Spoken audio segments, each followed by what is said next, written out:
जी done ma'am okay. सत श्री अकाल, मैं मनजिंदर कौर गवर्नमेंट ITISC फतेहगढ़ चूड़ियां तो स्विंग टैक्नोलॉजी इंस्ट्रक्टर। आप सब दा निमी ऑनलाइन चैनल पंजाब दे उपर ਜਿਹੜੇ भी सिक्ख्यार्थी ट्रेनिंग लै रहे ने और विभाग दे सारे डायरैक्टर साहिबान, आईटोट दे डायरैक्टर श्री विजेंद्र धवन जी, आईटोट दे ट्रेनिंग ऑफिसर साहिबान, मेरे इंस्ट्रक्टर साथी ते प्यारे सिक्ख्यार्थियों, अज दा मेरे इस लैक्चर दे विच आप सब दा बहुत बहुत स्वागत है।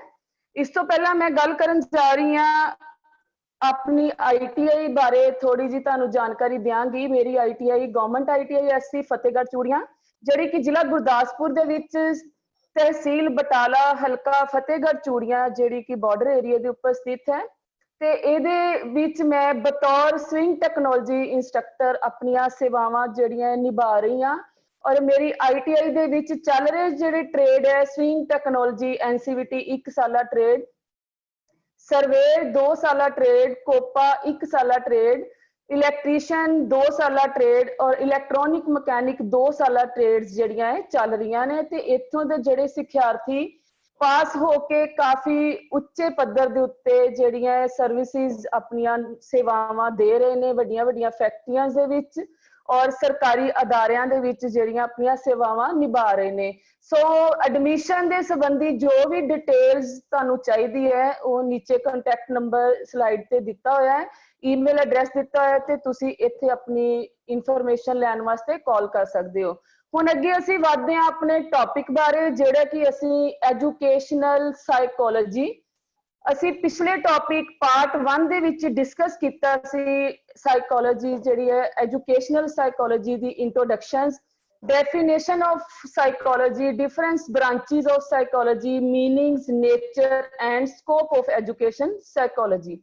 इस तो बाद अज दे मेरे दूसरे भाग दे विच असीं डिस्कस करांगे method of educational psychology, utility of educational psychology for the teacher और स्टेजेस ऑफ ह्यूमन डेवलपमेंट और meaning and type of exceptional child और identification and guidance of gifted, backward, creative and delinquent child etcetera etcetera.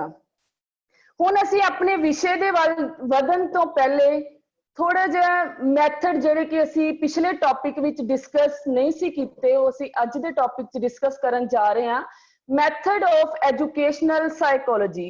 और discuss करन तो पहला educational psychology की है असीं पिछले अपने पार्ट नंबर 1 दे विच डिस्कस कीता सी कि मनोविज्ञान जिहड़ा कि एक टीचर दे मनोविज्ञानक स्थिति स्टूडेंट्स दी जिहड़ी मनोविज्ञानिक स्थिति नूं जांचना, उसनूं परखना और उस दे अकॉर्डिंग ही उसनूं अपनी जिहड़ी है नॉलेज देना, स्टडी देना, एजुकेशन देना और ओदे हर सुभाਅ नूं जांचना, ऑब्जर्व करना। उस एजुकेशनल साइकोलॉजी जिहड़ी है एक टीचर दे वास्ते जिहड़ी ओदी नॉलेज उसनूं पूरी जानकारी होनी चाहिए है कि अपने स्टूडेंट्स नूं, अपने ट्रेनी नूं वो किस तरह जांचदा है, वो किस तरह परखदा है ताकि उसका जिहड़ा स्टूडेंट है, उसका ट्रेनी है वो जिंदगी दे सारे तजर्बियां दे विच सक्सैसफुली अगे वधदा जाए और अपनी जिंदगी नूं फुली इंजॉय करे।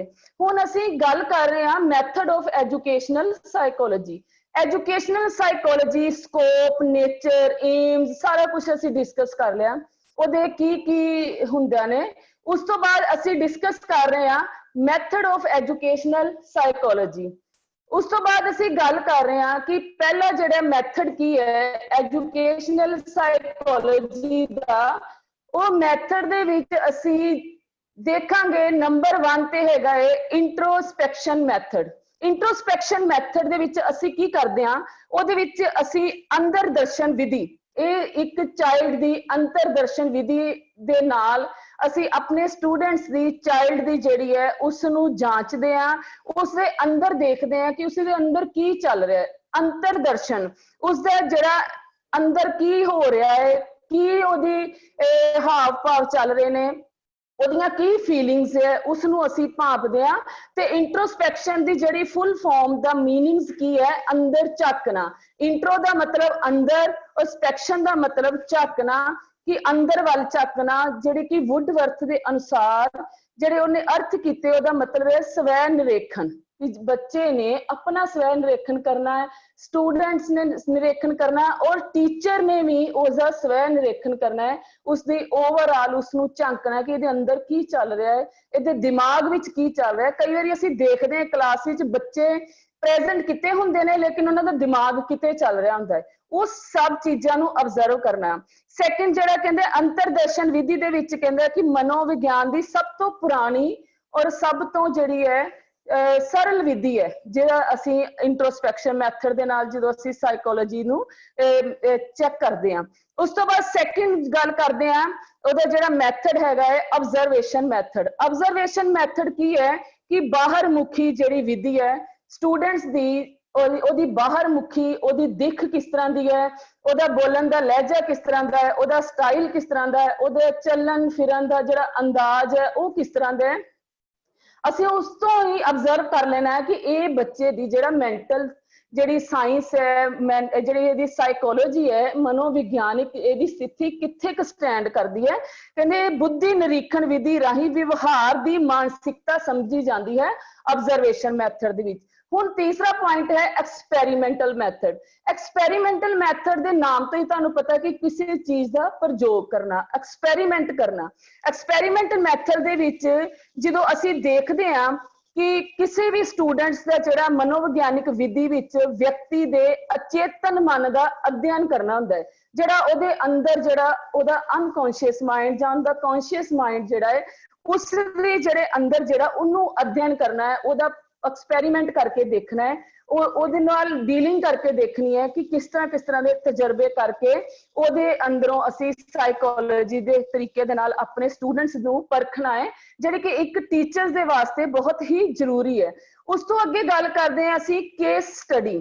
ਕੇਸ ਸਟੱਡੀ ਕੀ ਹੈ ਕਿ ਇਤਿਹਾਸਕ ਜਾਣਕਾਰੀ, ਜਿਹੜੀ ਕਿ ਆਪਣੇ ਸਟੂਡੈਂਟ ਦੇ ਬਾਰੇ ਵਿੱਚ ਸਾਨੂੰ ਪਤਾ ਹੋਣੀ ਚਾਹੀਦੀ ਹੈ ਕਿ ਉਹਦਾ ਇਤਿਹਾਸ ਵਿਧੀ ਉਹ ਮਾਨਸਿਕ ਰੋਗੀ ਤੇ ਨਹੀਂ ਹੈ, ਅਪਰਾਧੀ ਤੇ ਨਹੀਂ ਹੈ, ਝਗੜਾਲੂ ਤੇ ਨਹੀਂ ਹੈ, ਜਾਂ ਸਮਾਜ ਵਿਰੋਧੀ ਜਾਂ ਸਮੱਸਿਆਤਮਕ ਵਿਅਕਤੀ ਲਈ ਕੀਤੀ ਜਾਂਦੀ ਹੈ। ਜਿਹੜੇ ਇਹੋ ਜਿਹੇ ਜਿਹੜੇ ਸਟੂਡੈਂਟਸ ਹੁੰਦੇ ਨੇ ਜਿਹੜੇ ਕਿ ਜਿੱਦੀ ਟਾਈਪ ਹੁੰਦੇ ਨੇ, ਜਿਹੜੇ ਕਿ ਅਪਰਾਧੀ ਟਾਈਪ ਹੁੰਦੇ ਨੇ, ਜਾਂ ਕੋਈ ਨਾ ਕੋਈ ਗਲਤੀ ਕਰ ਲੈਂਦੇ ਨੇ, ਉਹਨਾਂ ਬੱਚਿਆਂ ਦੀ ਜਿਹੜੀ ਹੈ ਉਹਨਾਂ ਦਾ ਸਾਈਕੋਲੋਜੀ ਟੈਸਟ ਕਰਨ ਵਾਸਤੇ ਅਸੀਂ ਕੇਸ ਸਟੱਡੀ ਮੈਥਡ ਨੂੰ ਅਪਣਾਉਂਦੇ ਹਾਂ। ਉਸ ਤੋਂ ਬਾਅਦ ਗੱਲ ਕਰਦੇ ਹਾਂ ਅਸੀਂ 5 ਨੰਬਰ ਪੁਆਇੰਟ ਤੇ ਆ ਜਾਂਦਾ ਹੈ ਕਲੀਨਿਕਲ ਮੈਥਡ। ਕਲੀਨਿਕਲ ਸ਼ਬਦ ਜਿਸ ਤਰ੍ਹਾਂ ਕਿ ਸਾਨੂੰ ਪਤਾ ਹੀ ਹੈ ਕਿ ਕਲੀਨਿਕਲ ਦੇ ਵਿੱਚ ਜਿੱਥੇ ਹੀ ਅਸੀਂ ਕਿਸੇ ਕਲੀਨਿਕ ਤੇ ਜਾਂਦੇ ਹਾਂ, ਡਾਕਟਰਸ ਕੋਲ ਜਾਂਦੇ ਹਾਂ, ਮੈਡੀਸਨ ਲੈਂਦੇ ਹਾਂ, ਇਸੇ ਤਰ੍ਹਾਂ ਪਿਛਲੇ ਟੌਪਿਕ ਦੇ ਵਿੱਚ ਵੀ ਮੈਂ ਡਿਸਕਸ ਕੀਤਾ ਸੀ ਕਿ ਕਲੀਨਿਕਲ ਮੈਥਡ ਜਿਹੜਾ ਹੈਗਾ ਹੈ ਉਹ ਇੱਕ ਕਲੀਨਿਕਲ ਵਿਧੀ ਹੈ। ਜਿਸ ਤਰ੍ਹਾਂ ਕਿ ਡਾਕਟਰ ਕੋਲ ਜਾਂਦੇ ਹਾਂ ਅਸੀਂ ਆਪਣੀ ਬਿਮਾਰੀ ਦਾ ਇਲਾਜ ਕਰਾਉਣ ਵਾਸਤੇ, ਇਸ ਤਰ੍ਹਾਂ ਹੀ ਮਾਨਸਿਕ ਤੌਰ ਤੇ ਜਿਹੜੇ ਚਾਈਲਡ ਜਿਹੜੇ ਹੈ ਉਹ ਬਿਮਾਰ ਹੁੰਦੇ ਨੇ, ਮਤਲਬ ਜ਼ਰੂਰੀ ਨਹੀਂ ਕਿ ਹਰ ਇਨਸਾਨ ਸਰੀਰਕ ਤੌਰ ਤੇ ਬਿਮਾਰ ਹੁੰਦਾ ਹੈ, ਇਨਸਾਨ ਜਿਹੜੇ ਮਾਨਸਿਕ ਤੌਰ ਤੇ ਬਿਮਾਰ ਹੁੰਦੇ ਨੇ ਉਹਨਾਂ ਦੇ ਇਲਾਜ ਵਾਸਤੇ ਸਾਨੂੰ ਕਲੀਨਿਕਲ ਮੈਥਡ ਦੀ ਜਿਹੜੀ ਵਿਧੀ ਅਪਣਾਉਂਦੇ ਆ ਅਸੀਂ। ਸਪੈਸ਼ਲ ਮਨੋਵਿਸ਼ਲੇਸ਼ਣ ਜਿਹੜੇ ਹੈ, ਮਨੋਵਿਗਿਆਨੀ ਹੈ, ਸਾਈਕੈਟਰਿਸਟ ਹੈ, ਉਹਨਾਂ ਕੋਲ ਜਾਂਦੇ ਆ ਤੇ ਉੱਥੇ ਜਾ ਕੇ ਉਹਨਾਂ ਨੂੰ ਸਾਰਾ ਉਹਨਾਂ ਦੀ ਸਟੱਡੀ ਕਰਦੇ ਆ ਕਿ ਉਹਨਾਂ ਦਾ ਸਕੂਲ ਦਾ ਵਾਤਾਵਰਨ ਕਿਸ ਤਰ੍ਹਾਂ ਦਾ ਹੈ, ਉਹਨਾਂ ਦੇ ਘਰ ਦਾ ਵਾਤਾਵਰਨ ਕਿਸ ਤਰ੍ਹਾਂ ਦਾ ਹੈ, ਉਹ ਕਿਸ ਤਰ੍ਹਾਂ ਦੇ ਬੱਚਿਆਂ ਦੇ ਨਾਲ ਘੁੰਮਦੇ ਫਿਰਦੇ ਨੇ, ਉਹਦੇ ਨਾਲ ਉਹਨਾਂ ਦੀ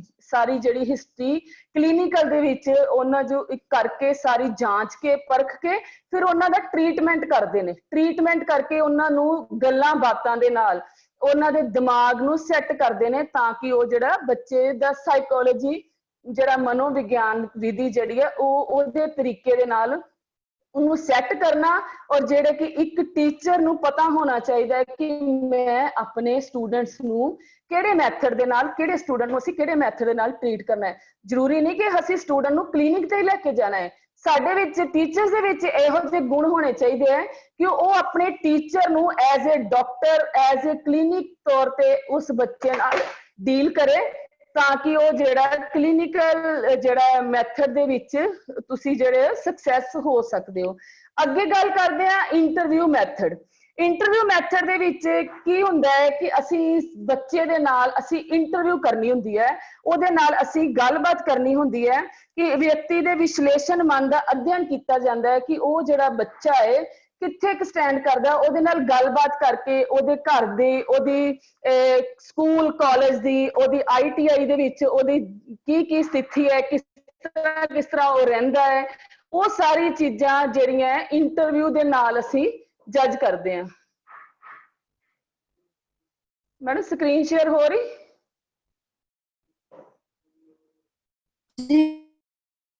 स्क्रीन शेयर हो रही मैम?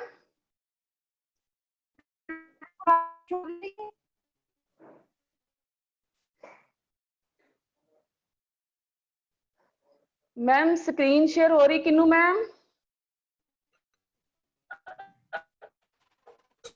रुक गई मैम। नो नहीं हो रही ना, मेरे को भी खत्म हो गई स्क्रीन। होगी जी।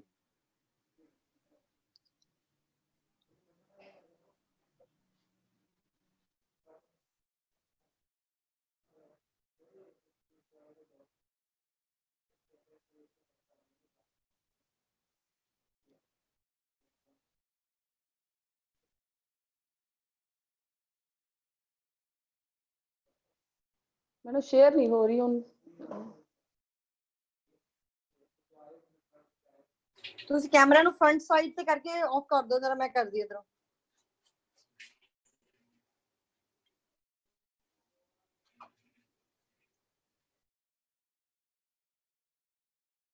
एक मिनट वेट करियो।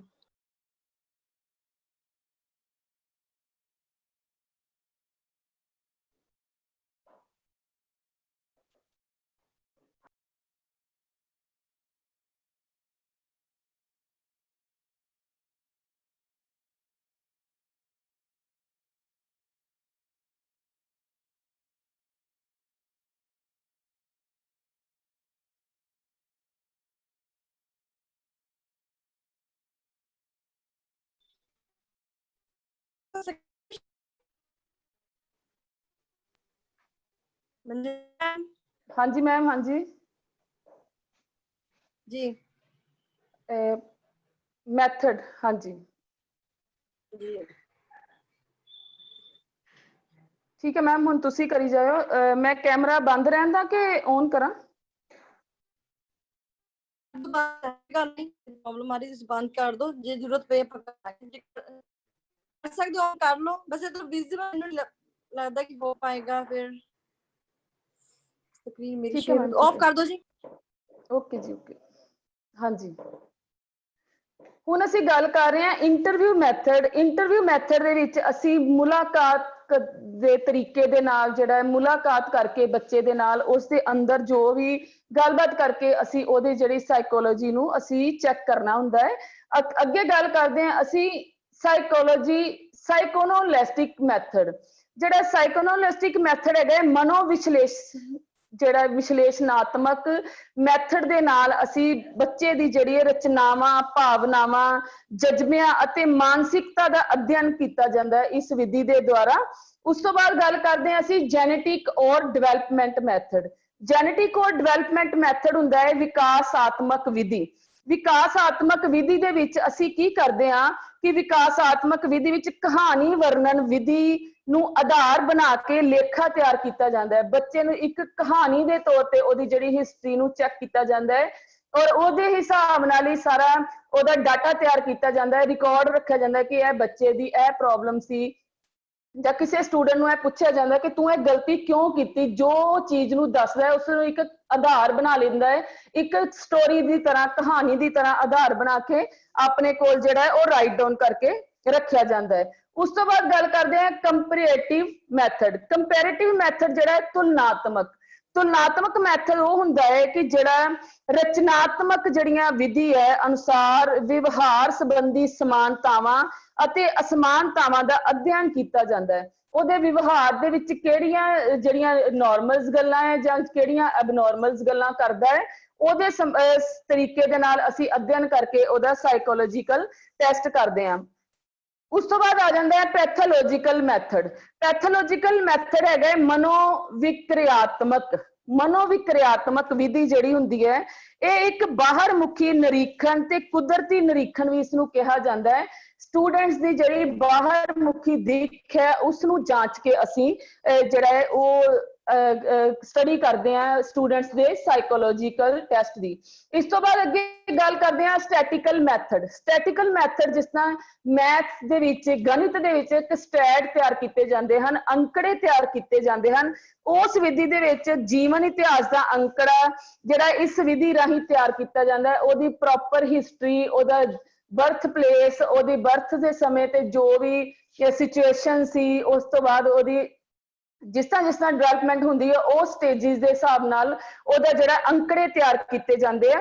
ਤੇ ਉਸ ਤੋਂ ਬਾਅਦ ਗੱਲ ਕਰਦੇ ਆ ਕੁਐਸਚਨਰ ਮੈਥਡ। ਕੁਐਸਚਨਰ ਮੈਥਡ ਮਤਲਬ ਕੁਐਸਚਨ ਆਨਸਰ, ਬੱਚੇ ਦੇ ਨਾਲ ਅਸੀਂ ਕੁਐਸਚਨਿੰਗ ਕਰਦੇ ਆ, ਪ੍ਰਸ਼ਨਾਵਲੀ ਮੈਥਡ ਕਰਦੇ ਆ ਔਰ ਬਾਹਰ ਮੁਖੀ ਜਿਹੜਾ ਉਹਦੇ ਜਿਹੜੇ ਕੁਐਸਚਨਿੰਗ ਮੈਥਡ ਦੇ ਨਾਲ ਅਸੀਂ ਸਟੂਡੈਂਟਸ ਦੇ ਨਾਲ ਜਿਹੜਾ ਉਹਦੀ ਗੱਲਬਾਤ ਕਰਦੇ ਆ ਤੇ ਉਹਦੇ ਉੱਤਰ ਕਰਨੇ ਜਿਹੜੇ ਸੰਬੰਧਿਤ ਸਮੱਸਿਆ ਸੰਬੰਧੀ ਤੱਤ ਤਿਆਰ ਕੀਤੇ ਜਾਂਦੇ, ਜੋ ਅਸੀਂ ਉਸ ਨੂੰ ਕੁਐਸਚਨ ਪੁੱਛਦੇ ਆ ਉਹਦੇ ਜੋ ਆਨਸਰ ਦਿੰਦਾ। ਕਈ ਵਾਰੀ ਸਾਡੇ ਬੱਚੇ ਇਸ ਤਰ੍ਹਾਂ ਦੇ ਹੁੰਦੇ ਆ ਜਿਹੜੇ ਬੜੇ ਚਿੜੇ ਜਿਹੇ ਬੱਚੇ ਹੁੰਦੇ ਆ ਕਿ ਜਾਂ ਬੜੇ ਜਿਹਨੂੰ ਅਸੀਂ ਕਹਿੰਦੇ ਕਿ ਬੜੇ ਰੂਡ ਬੱਚੇ ਆ ਕਿ ਅਸੀਂ ਉਹਨੂੰ ਪਿਆਰ ਨਾਲ ਕੁਐਸਚਨ ਕਰ ਰਹੇ ਹਾਂ, ਉਹ ਬੱਚੇ ਅੱਗੋਂ ਰਫ ਲੈਂਗੁਏਜ ਯੂਜ਼ ਕਰਦੇ ਆ। ਉਸ ਤਰ੍ਹਾਂ ਦੇ ਬੱਚਿਆਂ ਦੇ ਨਾਲ ਕੁਐਸਚਨਿੰਗ ਮੈਥਡ ਕਰਕੇ ਉਹਨੂੰ ਲਿਖਿਆ ਜਾਂਦਾ ਹੈ ਕਿ ਇਸ ਬੱਚੇ ਨੂੰ ਅਸੀਂ ਇਹ ਕੁਐਸਚਨ ਪੁੱਟ ਕੀਤਾ, ਉਹਨੇ ਉਲਟਾ ਜਵਾਬ ਦਿੱਤਾ। ਕਈ ਬੱਚੇ ਸਿੱਧਾ ਜਵਾਬ ਦਿੰਦੇ ਹੀ ਨਹੀਂ ਹੈ, ਉਹ ਹਮੇਸ਼ਾ ਉਲਟਾ ਹੀ ਜਵਾਬ ਦਿੰਦੇ ਆ। ਉਹਨੂੰ ਬਾਰ-ਬਾਰ ਕਹਿੰਦੇ ਟੀਚਰ ਕਿ ਜਦੋਂ ਵੀ ਤੁਹਾਨੂੰ ਪੁੱਛਿਆ ਜਾਂਦਾ ਤੁਸੀਂ ਇਹਦਾ ਉਲਟਾ ਹੀ ਜਵਾਬ ਦਿੰਦੇ ਹੋ, ਤੁਹਾਡੇ ਕੋਲ ਕੋਈ ਸਿੱਧਾ ਜਵਾਬ ਨਹੀਂ ਹੈਗਾ। ਉਹ ਇਸ ਤਰ੍ਹਾਂ ਉਸ ਸਟੂਡੈਂਟ ਦੇ ਨਾਲ ਕੁਐਸਚਨਿੰਗ ਕੀਤੀ ਜਾਂਦੀ ਹੈ, ਪ੍ਰਸ਼ਨ ਉੱਤਰ ਕੀਤੇ ਜਾਂਦੇ ਨੇ। ਉਸ ਤੋਂ ਬਾਅਦ ਆ ਜਾਂਦਾ ਹੈ ਐਨੇਕਡੋਟਲ ਮੈਥਡ। ਐਨੇਕਡੋਟਲ ਮੈਥਡ ਗਾਥਾ ਵਰਣਨ। ਗਾਥਾ ਜਿਸ ਤਰ੍ਹਾਂ ਕਿ ਕਿਸੇ ਚੀਜ਼ ਦੀ ਕੋਈ ਪੂਰੀ ਗਾਥਾ ਤਿਆਰ ਕਰਨੀ ਹੈ, ਉਹਦੇ ਜਿਹੜੀ ਵਿਧੀ ਦੀ ਵਿਅਕਤੀ ਦੇ ਅਚੇਤਨ ਮਨ ਦਾ ਅਧਿਐਨ ਕਰਨਾ ਹੈ, ਉਹ ਸਾਰਾ ਜਿਹੜਾ ਇਸ ਮੈਥਡ ਦੇ ਵਿੱਚ ਆ ਜਾਂਦਾ ਹੈ। ਔਰ ਲਾਸਟ ਮੈਥਡ ਹੈਗਾ ਟੈਸਟ ਮੈਥਡ, ਜਿਹਨੂੰ ਅਸੀਂ ਕਹਿ ਦਿੰਦੇ ਆ ਪ੍ਰੀਖਣ ਮੈਥਡ। ਕੋਈ ਵੀ ਚੀਜ਼ ਦਾ ਜਿਹੜਾ ਟੈਸਟ ਲਿਆ ਜਾਂਦਾ ਹੈ, ਉਸਨੂੰ ਕਿਸੇ ਚੀਜ਼ ਬਾਰੇ ਸਟੂਡੈਂਟਸ ਨੂੰ ਕੁਐਸਚਨ ਪੁੱਟ ਕੀਤੇ ਜਾਂਦੇ ਆ। ਕੁਐਸਚਨ ਪੁੱਟ ਕਰਕੇ ਉਹਦੇ ਜੋ ਜਵਾਬ ਆਉਂਦੇ ਨੇ ਉਹਦੇ ਤੋਂ ਉਹਦੀ ਇਵੈਲੂਏਸ਼ਨ ਕੀਤੀ ਜਾਂਦੀ ਹੈ ਕਿ ਇਹ ਜਿਹੜਾ ਸਾਡਾ ਸਟੂਡੈਂਟ ਹੈ ਇਹਦਾ ਮੈਂਟਲ ਲੈਵਲ ਕਿੱਥੇ ਕੁ ਸਥਿਤ ਹੈ, ਇਹ ਮਨੋਵਿਗਿਆਨਿਕ ਤੌਰ ਤੇ ਕਿੰਨਾ ਕੁ ਸਟਰੋਂਗ ਹੈ, ਕਿੰਨਾ ਕੇ ਵੀਕ ਹੈ। ਉਹਦੇ ਅਕੋਰਡਿੰਗ ਇਹ ਮੈਥਡਾਂ ਦੀ ਵਿਧੀ ਨੂੰ, ਜਿੰਨੇ ਵੀ ਮੈਥਡਸ ਹੈ ਇਹਨਾਂ ਵਿਧੀਆਂ ਨੂੰ ਅਪਣਾ ਕੇ ਜਿਹੜਾ ਅਸੀਂ ਐਜੂਕੇਸ਼ਨਲ ਸਾਈਕੋਲੋਜੀ ਆਪਣੇ ਬੱਚੇ ਦੀ ਜਿਹੜੀ ਹੈ ਉਹਨੂੰ ਪਰਖ ਸਕਦੇ ਹਾਂ, ਜਾਂਚ ਸਕਦੇ ਹਾਂ। Next slide ma'am. ਅੱਗੇ ਗੱਲ ਕਰਦੇ ਹਾਂ utility of educational psychology to classroom teacher. ਇੱਕ ਟੀਚਰ ਦੇ ਵਾਸਤੇ ਜਿਹੜੀ ਹੈ ਕਲਾਸਰੂਮ ਦੇ ਵਿੱਚ ਕਿਸ ਤਰ੍ਹਾਂ ਦੀ ਐਜੂਕੇਸ਼ਨਲ ਸਾਈਕੋਲੋਜੀ ਜਿਹੜੀ ਹੈ ਉਸ ਨੂੰ ਉਹ ਇਸਤੇਮਾਲ ਕਰਦਾ ਹੈ। ਕਲਾਸਰੂਮ ਦੇ ਵਿੱਚ ਇੱਕ ਟੀਚਰ ਵਾਸਤੇ ਸਭ ਤੋਂ ਜਿਹੜਾ ਹੈ ਉਹ ਆਪਣੇ ਕਲਾਸਰੂਮ ਹੀ ਜਿਹੜਾ ਉਹਦਾ ਸਾਰਾ ਕੁਝ ਹੁੰਦਾ ਹੈ। ਇੱਕ ਕਾਲਜ ਦੇ ਵਿੱਚ, ਇੱਕ ਸਕੂਲ ਦੇ ਵਿੱਚ, ਇੱਕ ਵਰਕਸ਼ਾਪ ਦੇ ਵਿੱਚ, ਜਿਸ ਤਰ੍ਹਾਂ ਸਾਡੇ ITIs ਦੇ ਵਿੱਚ ਵਰਕਸ਼ਾਪਸ ਹੈ, ਥਿਊਰੀ ਰੂਮ ਹੈ, ਉਹਦੇ ਵਿੱਚ ਇੰਸਟ੍ਰਕਟਰ ਨੇ ਆਪਣੇ ਕਲਾਸਰੂਮ ਦੇ ਵਿੱਚ ਜਾਣਾ ਹੈ ਜਿੱਥੇ ਟੀਚਰ ਸਟੂਡੈਂਟਸ ਨੂੰ ਆਪਣਾ ਲੈਕਚਰ ਦੇਣਾ ਹੈ। ਉਸ ਤੋਂ ਬਾਅਦ ਆਪਣੇ ਸਟੂਡੈਂਟਸ ਨੂੰ ਵਰਕਸ਼ਾਪ ਦੇ ਵਿੱਚ ਪ੍ਰੈਕਟੀਕਲ ਵਰਕ ਕਰਾਉਣਾ ਹੈ। ਉਸ ਸਮੇਂ ਜਿਹੜੀਆਂ ਵੀ ਉਹਦੇ ਕਲਾਸਰੂਮ ਜਿਹੜੀਆਂ ਸਾਈਕੋਲੋਜੀ ਟੈਸਟ ਹੈ ਕਲਾਸਰੂਮ ਵਾਸਤੇ, ਉਸ ਟੀਚਰ ਦੀਆਂ ਕਿਹੜੀਆਂ ਉਹਨੂੰ ਨੀਡਸ ਹੈ, ਕਿਹੜੀਆਂ ਜ਼ਰੂਰਤਾਂ ਹੈ, ਕਿਹੜੇ ਸਾਈਕੋਲੋਜੀ ਇਫੈਕਟ ਜਾਂ ਕਿਹੜੇ ਪ੍ਰਯੋਗ ਉਹਨੇ ਕਲਾਸਰੂਮ ਦੇ ਵਿੱਚ ਕਰਨੇ ਆ।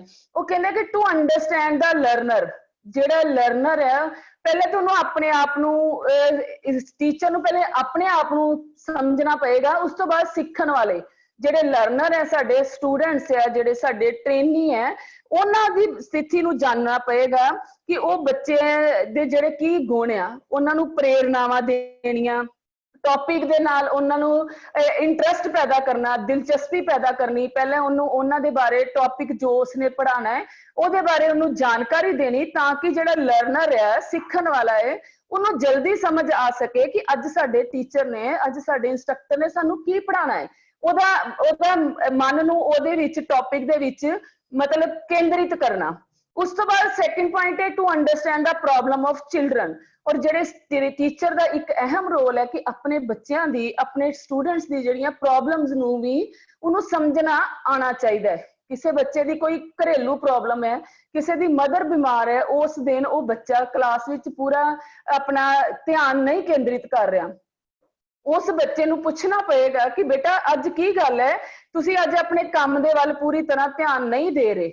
उस बच्चे दी उस प्रॉब्लम नूं समझना पएगा। और कई बारी इस तरह दी प्रॉब्लम्स हुंदियां घरेलू, कई बारी कोई घरेलू माता पिता च कोई झगड़ा हो जाता है जेडे बच्चे नहीं दसदे, कई बारी भैन भरावां दा आपस च, कई बारी किसी आंडियां गवांडियां दे नाल कोई लड़ाई झगड़ा हो जाता है। जेहड़ियां प्रॉब्लम्स जेहड़ियां स्टूडेंट्स दियां वो सारा दिन उन्हां बच्चों के दिमाग दे उत्ते घुमदियां रहिंदियां। उस प्रॉब्लम नूं समझना पएगा। एक इंस्ट्रक्टर नूं, एक टीचर्स नूं उहदे विच एक गुण होना चाहिए to understand the learning process. वो सीखण दी जिहड़ी है, सिखाण दा प्रोसैस जिहड़ी प्रक्रिया है उन्होंने भी समझण दी लोड़ है। एक टीचर नूं उहदे ज्ञान दे विच, अपने ज्ञान दे विच भी उन्ना वाधा होना चाहिए कि वो बच्चे नूं अपना कंसैप्ट जिहड़ा है वो क्लीयर करा सके। जो भी उहदा टॉपिक है ਉਹਦੀ ਜਿਹੜੀ नॉलेज है अपने बच्चों ਨੂੰ पूरी तरह दे सके। और प्रोसैसिंग ਜਿਹੜੀ है ਉਹਦੀ प्रक्रिया ਜਿਹੜੀ है सिखाण ਦੀ ਉਹ भी ਵਧੀਆ होनी चाहिए, ਉਹਦੀ ਟੈਕਨੀਕਸ ਵਧੀਆ ਹੋਣੀਆਂ ਚਾਹੀਦੀਆਂ। अगला पॉइंट है to understand the characteristic in different developmental stage.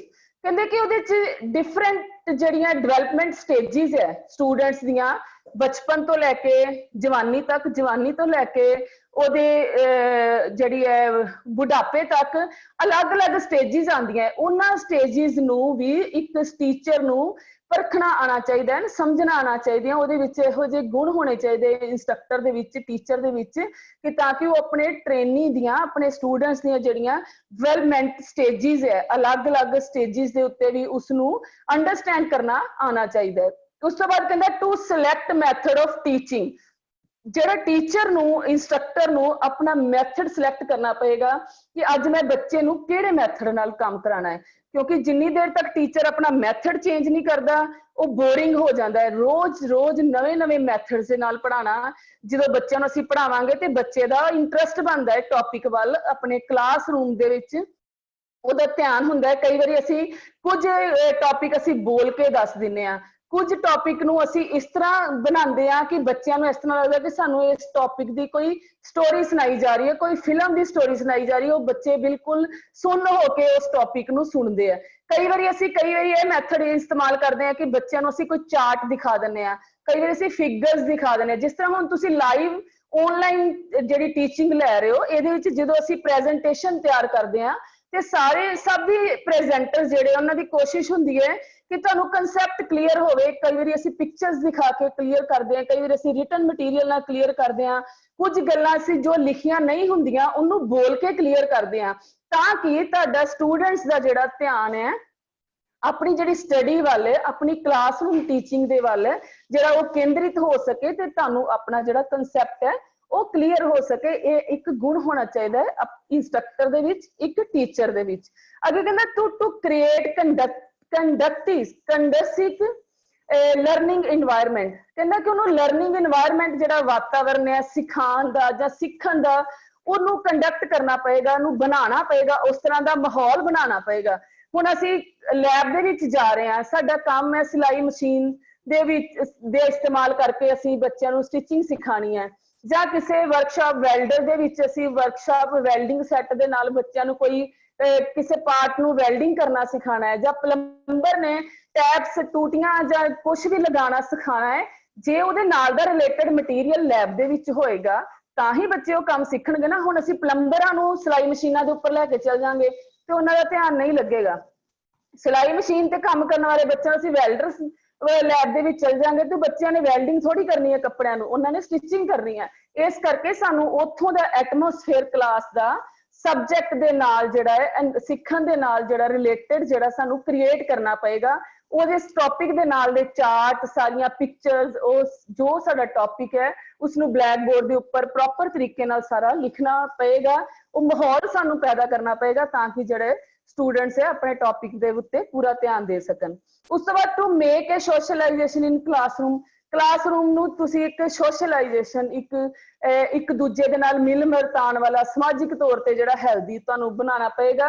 Maintain discipline, अनुशासन भी बना के रखना पएगा ताकि बच्चे शोर ना करन, उन्हां दा ध्यान तुहाडे टॉपिक वाल होए, तुसी की पढ़ा रहे हो, आपस विच कोई लड़ाई झगड़ा ना करन, डिस्टरबेंस क्रिएट ना करन। ते अनुशासन किसी भी काम लई तुसी कोई भी काम करना है ते अनुशासन बहुत जरूरी है, तां ही तुसी अपने काम दे विच सफलता हासिल कर सकदे हो। To enable teacher for curriculum development. ਇੱਕ ਟੀਚਰ ਨੂੰ ਆਪਣਾ ਜਿਹੜਾ ਪਾਠਕ੍ਰਮ ਹੈ ਉਸ ਨੂੰ ਵੀ ਵਧੀਆ ਤਰੀਕੇ ਦੇ ਨਾਲ ਸਟੂਡੈਂਟਸ ਦੇ ਹਿਸਾਬ ਦੇ ਨਾਲ ਬਣਾਉਣਾ ਪਏਗਾ। ਹੁਣ ਸਾਡਾ ਸਟੂਡੈਂਟ ਫਸਟ ਈਅਰ ਦਾ ਹੈ, ਫਸਟ ਈਅਰ ਦੇ ਸਟੂਡੈਂਟ ਨੂੰ ਅਸੀਂ ਸੈਕੰਡ ਈਅਰ ਦਾ ਸਿਲੇਬਸ ਪੜਾਵਾਂਗੇ, ਉਹ ਬੱਚੇ ਨਹੀਂ ਕਰਨਗੇ। ਜੇ ਅਸੀਂ ਉਹਨਾਂ ਨੂੰ ਸਭ ਤੋਂ ਪਹਿਲਾਂ ਕਟਿੰਗ ਕਲਾਸ 'ਚ ਤੁਸੀਂ ਆਉਂਦੇ ਹੋ ਜਾਂ ਕਢਾਈ ਕਲਾਸ 'ਚ ਆਉਂਦੇ ਹੋ ਜਾਂ ਕਿਸੇ ਹੋਰ ਟ੍ਰੇਡ 'ਚ ਆਉਂਦੇ ਹੋ, ਜਿੰਨੀ ਦੇਰ ਤੱਕ ਤੁਹਾਨੂੰ ਉਹਨਾਂ ਦੇ ਬੇਸਿਕਸ ਨਹੀਂ ਦੱਸਾਂਗੇ ਤੁਹਾਨੂੰ ਆਪਣੀ ਟ੍ਰੇਡ ਬਾਰੇ ਕੋਈ ਨੌਲੇਜ ਨਹੀਂ ਹੋਏਗੀ। ਪਹਿਲੇ ਸਾਨੂੰ ਬੇਸਿਕ ਦੱਸਣੇ ਪੈਣਗੇ, ਸਾਰਾ ਕੁਝ ਕਰਿਕੂਲਮ ਉਹਦੇ ਅਕੋਰਡਿੰਗ ਸਟੈਪ ਬਾय ਸਟੈਪ ਸਾਨੂੰ ਵਧਾਉਣਾ ਪਏਗਾ। ਹੁਣ ਤੁਸੀਂ ਸਭ ਤੋਂ ਪਹਿਲਾਂ ਦੇਖਦੇ ਹੋ ਕਟਿੰਗ ਕਲਾਸ ਵਿੱਚ ਸੈਂਪਲ ਬਣਾਈ ਦੇ ਆ, ਸੈਂਪਲ ਵਿੱਚ ਅਸੀਂ ਰਨਿੰਗ ਸਟਿਚ ਕਰਦੇ ਹਾਂ, ਹੋਰ ਛੋਟੇ ਛੋਟੇ ਟਾਂਕਿਆਂ ਤੋਂ ਹੌਲੀ ਹੌਲੀ ਟਫ ਟਾਂਕੇ ਜਿਹੜੇ ਔਖੇ ਸਟਿਚਿਸ ਹੈ ਉਹਨਾਂ ਵੱਲ ਜਾਂਦੇ ਆ, ਫਿਰ ਅਸੀਂ ਮਸ਼ੀਨ ਚਲਾਣੀ ਸਿੱਖਦੇ ਹਾਂ, ਫਿਰ ਅਸੀਂ ਛੋਟੇ ਛੋਟੇ ਕੱਪੜਿਆਂ ਤੋਂ ਅਸੀਂ ਹੌਲੀ ਹੌਲੀ ਕਰਦੇ ਹਾਂ ਕੁੜਤੇ ਪਜਾਮੇ ਪੈਂਟ ਹਰ ਇੱਕ ਚੀਜ਼ ਨੂੰ ਸਟਿਚਿੰਗ ਕਰਨੀ ਸਿੱਖ ਲੈਂਦੇ ਆ। ਜੇ ਅਸੀਂ ਪਹਿਲੇ ਦਿਨ ਹੀ ਅਸੀਂ ਸਭ ਤੋਂ ਪਹਿਲਾਂ ਬੱਚੇ ਨੂੰ ਪੈਂਟ ਕੱਟਣੀ ਸਿਖਾ ਦਾਂਗੇ, ਉਹ ਬੱਚਿਆਂ ਨੂੰ ਨਹੀਂ ਆਏਗਾ। ਇਸ ਕਰਕੇ ਸਾਡਾ ਕਰਿਕੂਲਮ ਵੀ ਜਿਹੜਾ ਹੈ ਉਹ ਟੀਚਰ ਨੂੰ ਉਹਦੇ ਅਕੋਰਡਿੰਗ ਹੀ ਬਣਾਉਣਾ ਪਏਗਾ, ਆਪਣੇ ਬੱਚਿਆਂ ਦੇ ਹਿਸਾਬ ਦੇ ਨਾਲ। ਉਸ ਤੋਂ ਬਾਅਦ ਟੂ ਰੈਂਡਰ ਗਾਈਡੈਂਸ ਸਰਵਿਸ, ਬੱਚੇ ਦੀ ਅਗਵਾਈ ਕਰਨੀ ਆਣੀ ਪਏਗੀ। ਜੋ ਬੱਚੇ ਸਪੋਜ਼ ਕਰੋ ਕਿ ਕਿਸੇ ਬੱਚੇ ਦਾ ਬੈਗ ਗਵਾਚ ਗਿਆ ਹੈ, ਕੋਈ ਚੀਜ਼ ਗਵਾਚ ਗਈ, ਸਾਨੂੰ ਉਹਦੀ ਹੈਲਪ ਕਰਨੀ ਪਏਗੀ, ਉਹਨੂੰ ਲੱਭਣ ਦੇ ਵਿੱਚ ਉਹਦਾ ਸਾਥ ਦੇਣਾ ਪਏਗਾ। To know the teacher himself, ਕਹਿੰਦਾ ਟੀਚਰ ਨੂੰ ਆਪਣੇ ਆਪ ਨੂੰ ਵੀ ਜਾਂਚਣਾ ਪਏਗਾ, ਪਰਖਣਾ ਪਏਗਾ। ਟੂ ਕੰਡਕਟ ਦਾ ਰਿਸਰਚ, ਨਵੀਆਂ ਨਵੀਆਂ ਖੋਜਾਂ ਕਰਨੀਆਂ ਪੈਣਗੀਆਂ, ਨਵੀਆਂ ਨਵੀਆਂ ਰਿਸਰਚ ਕਰਨੀਆਂ ਪੈਣਗੀਆਂ, ਆਪਣੇ ਬੱਚਿਆਂ ਨੂੰ ਲੈ ਕੇ ਪ੍ਰਯੋਗ ਕਰਨੇ ਪੈਣਗੇ, ਜਿਵੇਂ ਕਿ ਗਰੁੱਪ ਵਿੱਚ ਅਨੁਸਾਰ ਉਹਨਾਂ ਨੂੰ ਪੜ੍ਹਾਉਣਾ ਪਏਗਾ। ਅਗਲੀ ਅਸੀਂ ਗੱਲ ਕਰਦੇ ਹਾਂ ਸਟੇਜਿਸ ਆਫ ਹਿਊਮਨ ਡਿਵੈਲਪਮੈਂਟ। ਹੁਣ ਸਾਨੂੰ ਸਾਰਿਆਂ ਨੂੰ ਪਤਾ ਹੈ ਕਿ ਹਿਊਮਨ ਜਿਹੜਾ ਇਨਸਾਨ ਦੀ ਡਿਵੈਲਪਮੈਂਟ ਦੀਆਂ ਅਲੱਗ-ਅਲੱਗ ਸਟੇਜਿਸ ਹੈ, ਅਲੱਗ-ਅਲੱਗ ਸਟੇਜਿਸ ਸਭ ਨੂੰ ਇਹ ਤੇ ਪਤਾ ਹੈ ਕਿ ਜਨਮ ਤੋਂ ਬਾਅਦ ਜਿਹੜੀਆਂ ਸਟੇਜਿਸ ਹੈ, ਨਿਊ ਬੋਰਨ ਸਟੇਜਿਸ ਹੈ, ਤੇ ਪਰ ਕੁਝ ਸਟੇਜਿਸ ਜਿਹੜੀਆਂ ਬੱਚੇ ਦੇ ਜਨਮ ਲੈਣ ਤੋਂ ਪਹਿਲਾਂ ਦੀਆਂ ਵੀ ਹੁੰਦੀਆਂ ਨੇ, ਜਿਹੜੀਆਂ ਕਿ ਹੁਣ ਮੈਨੂੰ ਥੋੜਾ ਜਿਹਾ ਤੁਹਾਨੂੰ ਹਲਕਾ ਜਿਹਾ ਐਕਸਪਲੇਨ ਕਰਾਂਗੀ, ਕਿਉਂਕਿ ਆਪਾਂ ਜਿਸ ਸਟੇਜ ਦੇ ਉੱਪਰ ਜਿਸ ਪਲੇਟਫਾਰਮ ਤੇ ਬੈਠੇ ਹਾਂ ਇਹ ਸਾਡਾ ਸਾਈਕੋਲੋਜੀ ਟੌਪਿਕ ਹੈ। ਇਹਦੇ ਵਾਸਤੇ ਸਾਨੂੰ ਹਰ ਇੱਕ ਸਟੇਜ ਬਾਰੇ ਪੂਰੀ ਨੌਲੇਜ ਹੋਣੀ ਚਾਹੀਦੀ ਹੈ। ਔਰ ਟੀਚਰ ਟ੍ਰੇਨਿੰਗ ਦੇ ਸਟੂਡੈਂਟ ਜਿਹੜੇ ਹੈ ਕੱਲ ਨੂੰ ਉਹਨਾਂ ਨੇ ਟੀਚਰ ਬਣ ਕੇ ਆਪਣੇ ਸਟੂਡੈਂਟਸ ਨੂੰ ਨੌਲੇਜ ਦੇਣੀ ਹੈ। ਇਸ ਕਰਕੇ ਮੈਂ ਤੁਹਾਨੂੰ ਥੋੜਾ ਜਿਹਾ ਦੱਸਦੀ ਹਾਂ ਪੇਰੈਂਟਲ ਸਟੇਜਿਸ। ਜਦੋਂ ਬੱਚੇ ਨੇ ਜਨਮ ਲੈਣਾ ਹੈ, ਜਨਮ ਲੈਣ ਤੋਂ ਪਹਿਲਾਂ ਦੀ ਜਿਹੜੀ ਸਟੇਜ ਹੁੰਦੀ ਹੈ, ਜਿਹੜੀ ਕਿ ਮਾਂ ਦੀ ਕੁੱਖ ਦੇ ਵਿੱਚ ਸਟੇਜਿਸ ਹੁੰਦੀਆਂ ਨੇ, ਉਹ ਫਸਟ 2 ਵੀਕ ਦੀ ਜਿਹੜੀ ਸਟੇਜ ਹੈ ਜਰਮੀਨਲ ਪੀਰੀਅਡ ਉਸਨੂੰ ਕਿਹਾ ਜਾਂਦਾ ਹੈ। ਉਸ ਤੋਂ ਬਾਅਦ ਆ ਜਾਂਦੀ ਐਮਬ੍ਰੋਇਨਿਕ ਪੀਰੀਅਡ, ਜਿਹੜੀ 2 ਤੋਂ 8 ਹਫ਼ਤਿਆਂ ਦਾ ਜਿਹੜਾ ਪੀਰੀਅਡ ਹੈ ਉਸਨੂੰ ਉਹ ਸਟੇਜ ਨੂੰ ਕਿਹਾ ਜਾਂਦਾ ਹੈ। ਔਰ ਅੱਗੇ ਆ ਜਾਂਦਾ ਹੈ 3rd ਨੰਬਰ ਤੇ ਫੋਇਟਲ ਪੀਰੀਅਡ, ਜਿਹੜਾ 9 ਵੀਕ ਤੋਂ ਲੈ ਕੇ ਜਨਮ ਤੱਕ ਜਿਹੜਾ ਉਹ ਸਟੇਜ ਆ ਜਾਂਦੀ ਹੈ। ਇਹ ਜਿਹੜੀ ਸਟੇਜ ਹੈ ਸਾਡੀ ਜਨਮ ਤੋਂ ਪਹਿਲਾਂ ਦੀਆਂ ਜਿਹੜੀਆਂ ਸਟੇਜਿਸ, ਉਸ ਦੌਰਾਨ ਵੀ ਸਾਈਕੋਲੋਜੀ ਇਫੈਕਟ ਪੈਂਦਾ ਹੈ ਬੱਚੇ ਦੇ ਉੱਪਰ, ਔਰ ਉਹ ਸਾਈਕੋਲੋਜੀ ਇਫੈਕਟ ਵੀ as a mother as a teacher ਸਾਨੂੰ ਪਤਾ ਹੋਣਾ ਚਾਹੀਦਾ ਹੈ। ਉਸ ਤੋਂ ਬਾਅਦ ਉਹ ਸਾਰੀਆਂ ਚੀਜ਼ਾਂ ਹੈਰੀਡਿਟੀ ਬੱਚੇ ਦੇ ਅੰਦਰ ਆਉਂਦੀਆਂ ਨੇ, ਤਾਂ ਹੀ ਜਿਹੜਾ ਬੱਚਾ ਉਸੇ ਹੀ ਤਰ੍ਹਾਂ ਦੀਆਂ ਜਿਹੜੀਆਂ ਗੱਲਾਂ ਵੱਡਾ ਹੋ ਕੇ ਵੀ ਕਰਦਾ ਹੈ। ਤਾਈਓ ਤੇ ਕਹਿੰਦੇ ਆ ਕਿ ਹਰ ਮਾਂ ਨੂੰ ਇਹ ਕਿਹਾ ਜਾਂਦਾ ਹੈ ਚੰਗਾ ਸੋਚੋ, ਚੰਗਾ ਖਾਓ, ਚੰਗਾ ਪਹਿਨੋ, ਚੰਗੀਆਂ ਕਿਤਾਬਾਂ ਪੜ੍ਹੋ, ਕਿਉਂਕਿ ਤੁਹਾਡੇ ਵਿਚਾਰ ਜਿਹੜੇ ਆ ਉਹ ਚੰਗੇ ਹੋਣ, ਔਰ ਤੁਹਾਡੇ ਦੁਆਰਾ ਜਿਹੜੇ ਬੱਚਿਆਂ ਨੇ ਜਨਮ ਲੈਣਾ ਹੈ ਉਹਨਾਂ ਦੇ ਵਿਚਾਰ ਵੀ ਚੰਗੇ ਹੋਣ, ਤਾਂ ਕਿ ਉਹ ਸਮਾਜ ਦੀ ਦੇਸ਼ ਦੀ ਜਿਹੜੀ ਹੈ ਉਹ ਤਰੱਕੀ ਕਰ ਸਕੇ। ਇਸ ਤੋਂ ਬਾਅਦ ਗੱਲ ਕਰਦੇ ਹਾਂ ਪੋਸਟਨੇਟਲ ਸਟੇਜ, ਜਿਹੜੀ ਕਿ ਜਨਮ ਤੋਂ ਬਾਅਦ ਦੀਆਂ ਸਟੇਜਿਸ ਹੁੰਦੀਆਂ। ਉਹ ਪਹਿਲੀ ਸਟੇਜ ਹੈ ਇਨਫੈਂਸੀ, ਜਿਹੜੀ ਕਿ ਬਰਥ ਤੋਂ ਲੈ ਕੇ 2 ਸਾਲ ਦੀ ਹੁੰਦੀ ਹੈ। ਚਾਈਲਡਹੁੱਡ ਜਿਹੜੀ ਬਚਪਨ ਹੁੰਦਾ ਹੈ ਉਹ 3 ਤੋਂ 6 ਸਾਲ ਦਾ ਹੁੰਦਾ ਹੈ। ਐਡੋਲਸੈਂਟ ਜਿਹੜੀ ਸਟੇਜ ਹੈ ਜਿਹਨੂੰ ਅਸੀਂ ਅਲੜ ਉਮਰ ਕਹਿ ਦਿੰਦੇ ਹਾਂ, ਟੀਨਏਜਰ ਜਿਹਨੂੰ ਕਹਿ ਦਿੰਦੇ ਹਾਂ, ਉਹ 12 ਤੋਂ 19 ਸਾਲ ਹੁੰਦੀ ਹੈ। ਅਡਲਟਹੁੱਡ ਜਿਹੜੀ ਬਾਲਗ ਅਵਸਥਾ ਹੈ ਉਹ 20 ਤੋਂ 29 ਸਾਲ, ਤੇ ਉਸ ਤੋਂ ਬਾਅਦ 30 ਤੋਂ ਬਾਅਦ ਵਾਲੀ ਜਿਹੜੀ 30 ਤੋਂ 50 ਸਾਲ। ਉਸ ਤੋਂ ਬਾਅਦ ਸੈਂਸੈਂਸਿਸ ਜਿਹੜੀ ਹੈ 50 ਤੋਂ 60 ਸਾਲ, ਜਿਹਨੂੰ ਕਿ ਅਸੀਂ ਥੋੜੀ ਬੁਢਾਪੇ ਵੱਲ ਕਹਿ ਦਿੰਦੇ ਹਾਂ ਕਿ ਅੱਧੀ ਉਮਰ ਸਾਡੀ ਲੰਘ ਗਈ ਹੈ, 50 ਸਾਲ ਦੇ ਹੋ ਗਏ, ਅੱਗੋਂ ਪਤਾ ਨਹੀਂ ਅਸੀਂ ਕਿੰਨਾ ਕੁ ਜੀਣਾ ਹੈ। ਇਹ ਜਿਹੜੀ ਸਟੇਜਿਸ ਹੁੰਦੀਆਂ 50 ਸਾਲ ਤੱਕ ਦੀ ਹੁੰਦੀਆਂ, 50 ਤੋਂ 60 ਸਾਲ। ਫਿਰ 올ਡ ਏਜ ਜਿਹੜੀ ਹੋ ਜਾਂਦੀ ਹੈ 60 ਸਾਲ, ਤਾਂ ਹੀ ਤੇ ਸਰਕਾਰਾਂ ਵੀ 60 ਸਾਲ ਤੋਂ ਬਾਅਦ ਜਿਹੜਾ ਹੈ 50 ਤੋਂ 58 ਔਰ 60 ਦੇ ਵਿੱਚ ਜਿਹੜੀ ਹੈ ਆਪਣੇ ਮੁਲਾਜ਼ਮਾਂ ਨੂੰ ਵੀ ਰਿਟਾਇਰ ਕਰ ਦਿੰਦੀ ਹੈ, ਕਿਉਂਕਿ ਉਸ ਟਾਈਮ ਦੇ ਉੱਤੇ ਜਿਹੜਾ ਉਹਨਾਂ ਦੀ ਸਟੇਜ ਹੈ ਬੁਢਾਪੇ ਵਾਲੀ ਸ਼ੁਰੂ ਹੋ ਜਾਂਦੀ ਹੈ, ਉਹਨਾਂ ਵਿੱਚ ਕੰਮ ਕਰਨ ਦੀ ਓਨੀ क्षमता ਨਹੀਂ ਹੁੰਦੀ। ਹੁਣ ਅੱਗੇ ਗੱਲ ਕਰਦੇ ਹਾਂ, ਜਿਹੜਾ ਸਾਡਾ ਟੌਪਿਕ ਹੈ ਮੀਨਿੰਗ ਆਫ ਐਕਸੈਪਸ਼ਨਲ ਚਾਈਲਡ। ਹੁਣ ਇੱਕ ਟੀਚਰ ਦੇ ਕੋਲ ਐਕਸੈਪਸ਼ਨਲ ਚਾਈਲਡ ਕਈ ਤਰ੍ਹਾਂ ਦੇ ਜਿਹੜੇ ਬੱਚੇ ਉਹ ਕਲਾਸਰੂਮ ਦੇ ਵਿੱਚ ਆਉਂਦੇ ਆ, ਕਿਉਂਕਿ ਹਰ ਬੱਚਾ ਇੱਕੋ ਜਿਹਾ ਨਹੀਂ ਹੁੰਦਾ, ਉਹਦੇ ਹਰ ਬੱਚੇ ਦੀਆਂ ਭਾਵਨਾਵਾਂ ਅਲੱਗ ਹੁੰਦੀਆਂ ਨੇ। ਹਰ ਬੱਚਾ ਜਿਹੜਾ ਐਕਸੈਪਸ਼ਨਲ ਚਾਈਲਡ ਹੁੰਦਾ ਹੈ, ਗਿਫਟਡ ਚਾਈਲਡ ਹੁੰਦਾ ਹੈ। ਕਹਿੰਦਾ ਜਿਹੜਾ ਐਕਸੈਪਸ਼ਨਲ ਚਾਈਲਡ ਜਿਹੜਾ ਕਹਿੰਦਾ ਕਿ 20ਵੀਂ ਸਦੀ ਦਾ ਬੱਚਿਆਂ ਦਾ ਯੁੱਗ ਕਿਹਾ ਜਾਂਦਾ ਹੈ। ਹਰ ਦੇਸ਼ ਬੱਚਿਆਂ ਦੀ ਜਿਹੜੀ ਹੈ ਸ਼ਖਸੀਅਤ ਦੇ ਉਚਿਤ ਵਿਕਾਸ ਲਈ ਯਤਨ ਕਰਦਾ ਹੈ, ਇਸ ਲਈ ਹਰ ਪ੍ਰਕਾਰ ਦੇ ਬੱਚੇ ਸਧਾਰਨ ਪਰ ਅਸਧਾਰਨ ਵੱਲ ਧਿਆਨ ਦੇਣ ਦੀ ਲੋੜ ਹੈ। ਇਸ ਲਈ ਅਸੀਂ ਵੱਖ-ਵੱਖ ਪ੍ਰਕਾਰ ਦੇ ਬੱਚਿਆਂ ਦਾ ਅਧਿਐਨ ਜਿਹੜਾ ਵਿਸਥਾਰਪੂਰਵਕ ਕਰਾਂਗੇ। ਕਹਿੰਦਾ ਇੱਕ ਐਕਸੈਪਸ਼ਨਲ ਚਾਈਲਡ ਜਿਹੜਾ ਹੈ one who deviate from the normal child in mental, physical, emotional and social characteristic to an extent that the requires special educational services। जो कहना कि exceptional child वो हुंदे है कि जेड़े नॉर्मल बच्चों नालों मैंटल पक्षों फिजिकल पक्षों अलग हुंदे ने। जिस तरह कि किसी दी कोई हैंडीकैप बच्चा है, किसी नूं कन्नां तो घट सुनदा है, किसी दी इक लत बाय बर्थ ही नहीं हैगी, किसी नूं अखां तो नहीं दिसदा।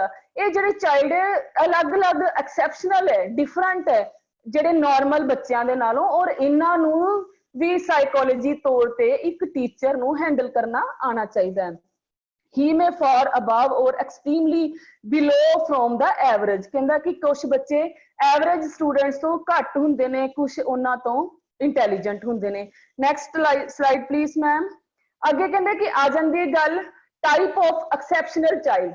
हुण एक्सैप्शनल टाइप जिहड़े चाइल्ड्स दी उन्हां दी किहड़ी-किहड़ी टाइप्स हुंदियां है, वो है मैंटली एक्सैप्शनल चाइल्ड जिहड़े दिमागी तौर पे जिन्हों असीं कह दिंदे आ वो वाले child, gifted slow learner and the backward child. Gifted child जिहड़े बहुत ही शार्प माइंडेड हुंदे आ, जिन्हों असीं कह दिंदे आ बच्चे च सारे गुण है, गॉड गिफ्टेड है। एक स्लो लर्नर हुंदे जिहड़े हौली हौली सिखदे आ, एक बैकवर्ड जिहड़े पछड़े हुंदे आ वो बच्चे। सैकेंड आ जांदा है फिजिकली एक्सैप्शनल चाइल्ड, जे एक ते दिमागी तौर ते एक्सैप्शनल हुंदे ने, एक फिजिकली। जिस तरह पहले दस्सिया कि कोई बच्चे मंदबुद्धि हुंदे है, कोई बच्चे गूंगे बोले हुंदे है, कई बच्चों नूं थथला के बोलण दी आदत हुंदी है, कईयां दे दंद बाहर हुंदे है, कईयां दा कोई अंग पैर छोटा वड्डा हुंदा है, कईयां दे हत्थ जुड़े हुंदे, कईयां दी 6 उंगलां हुंदियां है। इस तरह के जिहड़े डिफरेंट डिफरेंट फिजिकली जिन्हां दे विच हुंदा है, जे नीचे लिखिया है blind, dump, deaf and cripple child, जिहड़े इस तरह दे वो भी एक फिजिकली एक्सैप्शनल चाइल्ड है। उस तो बाद है इमोशनली एक्सैप्शनल चाइल्ड। कहते दे इनकलूड डेलिंगुएंट, जिहड़े कि अपराधी बच्चे आ जाते हैं, जिहड़े कि गुंझलदार बच्चे होंदे जिन्हां नूं समझना बहुत ही औखा हुंदा है, इन्हां दीयां भावनावां इन्हां दे अंदर की चल रहा है, वो अपराधी बच्चे जिहड़े हैं वो भी एक एक्सैप्शनल चाइल्ड दे विच आ जांदे ने। Next slide please. अगे गल करदे हां socially handicapped child. Socially handicap जिहड़े कि समाजिक तौर पे जिहड़े हैंडीकैप्ड हुंदे ने, दे इनकलूड द अंडर प्रिविलेजड, जिहड़े कि समाजिक तौर पे पछड़े हुंदे ने। जिस तरह कि कुछ साडे कह दिंदे सी कि पछड़े जिन्हां नूं थोड़ा जिहा सहायता दित्ती जांदी है, कुछ उन्हां नूं रिलैक्सेशन दित्तियां जांदियां है, कुछ कैटागरीज इदां दी हुंदियां वो सोशली हैंडीकैप्ड विच आ जांदे ने। फिर गल करदे हां मल्टी हैंडीकैप चाइल्ड, जिहड़े अलग अलग जिन्हां दे कहंदे दे include children having more than one defect, किसी दे विच एक तो ज्यादा डिफैक्ट हुंदे ने। जिस तरह कि कईयां सिर्फ सुनदा नहीं है, कई बोल भी नहीं सकते, सुन भी नहीं सकते, कई बेचारे इस तरह के हुंदे जिहड़े एक लत्त तो एक लत्त भी नहीं हैगी, ओहदी बांह भी नहीं हैगी, कई दिमाग तौर पे भी कमजोर हुंदे ने जां उन्हां नूं समझ नहीं आंदी। ये जिहड़े चाइल्ड है एक तो ज्यादा प्रॉब्लम्स वाले जिहड़े चाइल्ड आ वो वाले एक्सैप्शनल चाइल्ड मल्टी हैंडीकैप चिल्ड्रन आ जांदे हैं। अगे गल करदे हां असीं गिफ्टेड चिल्ड्रन, जिहड़े एक्सैप्शनल चाइल्ड दे विच साडी अगली स्लाइड विच हैगा है gifted children. Next please ma'am. Gifted children कहते कि the gifted child is he who has been endowed with great natural ability, intelligence और talent। Gifted children have high cognitive ability, creativity and superior talent in special area। Gifted child वो बच्चे हुंदे ने जिहड़े कि normal बच्चों दे नालों ज्यादा दिमाग वाले हुंदे ने, जिहड़े कि एक टाइम ते दो दो काम कर लेंदे ने। हुण तुसीं आपां पिक्चर देखी सी 3 इडियट, ਉਹਦੇ ਵਿੱਚ ਜਿਹੜਾ ਉਹਨਾਂ ਦਾ ਟੀਚਰ ਸੀ ਉਹ ਦੋਨੋਂ ਹੱਥਾਂ ਨਾਲ ਲਿਖਦਾ ਸੀ, मतलब ब्लैक बोर्ड ਦੇ ਉੱਤੇ ਉਹ ਮਤਲਬ ਦਿਖਾਇਆ ਸੀ ਕਿ ਇਸ ਤਰ੍ਹਾਂ ਦੇ ਵੀ ਕਈ ਹੁੰਦੇ ਨੇ ਜਿਹੜੇ ਕਿ ਦੋਨੋਂ ਹੱਥਾਂ ਨਾਲ ਲਿਖਦੇ ਨੇ। ਉਹ ਗਿਫਟਡ ਹੋ ਗਏ ਲੋਕ, ਗਿਫਟਡ ਚਿਲਡਰਨ ਹੋ ਗਏ। ਇਸ ਤਰ੍ਹਾਂ ਹੀ ਕਈ ਬੱਚੇ ਹੁੰਦੇ ਜਿਹੜੇ ਬਹੁਤ ਹੀ ਜਲਦੀ ਟੀਚਰ ਦੀ ਜਿਹੜੀ ਗੱਲ ਹੈ ਉਹਨੂੰ ਕੈਚ ਕਰ ਲੈਂਦੇ ਨੇ। ਉਹਨਾਂ ਦੀ ਐਬਿਲਿਟੀ ਜਿਹੜੀ ਹੈ ਉਹ ਵਧੀਆ ਹੁੰਦੀ ਹੈ, ਉਹ ਰਚਨਾਤਮਕ ਹੁੰਦੇ, ਉਹ ਨਵੀਆਂ ਨਵੀਆਂ ਖੋਜਾਂ ਕਰਦੇ, ਉਹਨਾਂ ਦਾ ਦਿਮਾਗ ਦੂਜਿਆਂ ਨਾਲੋਂ ਹਟ ਕੇ ਚੱਲਦਾ ਹੈ। ਔਰ ਸਪੈਸ਼ਲ ਏਰੀਆਜ਼ ਦੇ ਵਿੱਚ ਉਹ ਵਧੀਆ ਸੋਚਦੇ ਨੇ। ਕੋਈ ਆਰਟਿਸਟ ਬਣ ਜਾਂਦਾ ਹੈ, ਕੋਈ ਜੱਜ ਬਣ ਜਾਂਦਾ ਹੈ, ਕੋਈ ਵਧੀਆ ਪੇਂਟਰ ਬਣ ਜਾਂਦਾ ਹੈ, ਕੋਈ ਐਕਟਰ ਬਣ ਜਾਂਦਾ ਹੈ, ਕੋਈ ਮਾਡਲ ਬਣ ਜਾਂਦਾ ਹੈ। ਇਹ ਸਾਰੇ ਐਕਸੈਪਸ਼ਨਲ ਚਾਈਲਡ ਨੇ ਜਿਨ੍ਹਾਂ 'ਚ ਸਾਰਿਆਂ ਦੇ ਵਿੱਚੋਂ ਅਲੱਗ ਤੋਂ ਉੱਭਰ ਕੇ ਬਾਹਰ ਆਉਣ ਦੀ ਜਿਹੜੀ ਹੈ ਉਹ ਕੈਪੇਬਿਲਿਟੀ ਹੁੰਦੀ ਹੈ, ਟੈਲੈਂਟ ਹੁੰਦਾ ਹੈ। ਇਹਨੂੰ ਕਹਿ ਦਿੰਦੇ ਗਿਫਟਡ ਚਾਈਲਡ। ਗਿਫਟਡ ਜਿਹੜੇ ਗੋਡ ਗਿਫਟਡ ਹੁੰਦੇ ਆ, ਪਰਮਾਤਮਾ ਵੱਲੋਂ ਹੀ ਉਹਨਾਂ ਦੇ ਅੰਦਰ ਹੁਨਰ ਹੁੰਦਾ ਹੈ।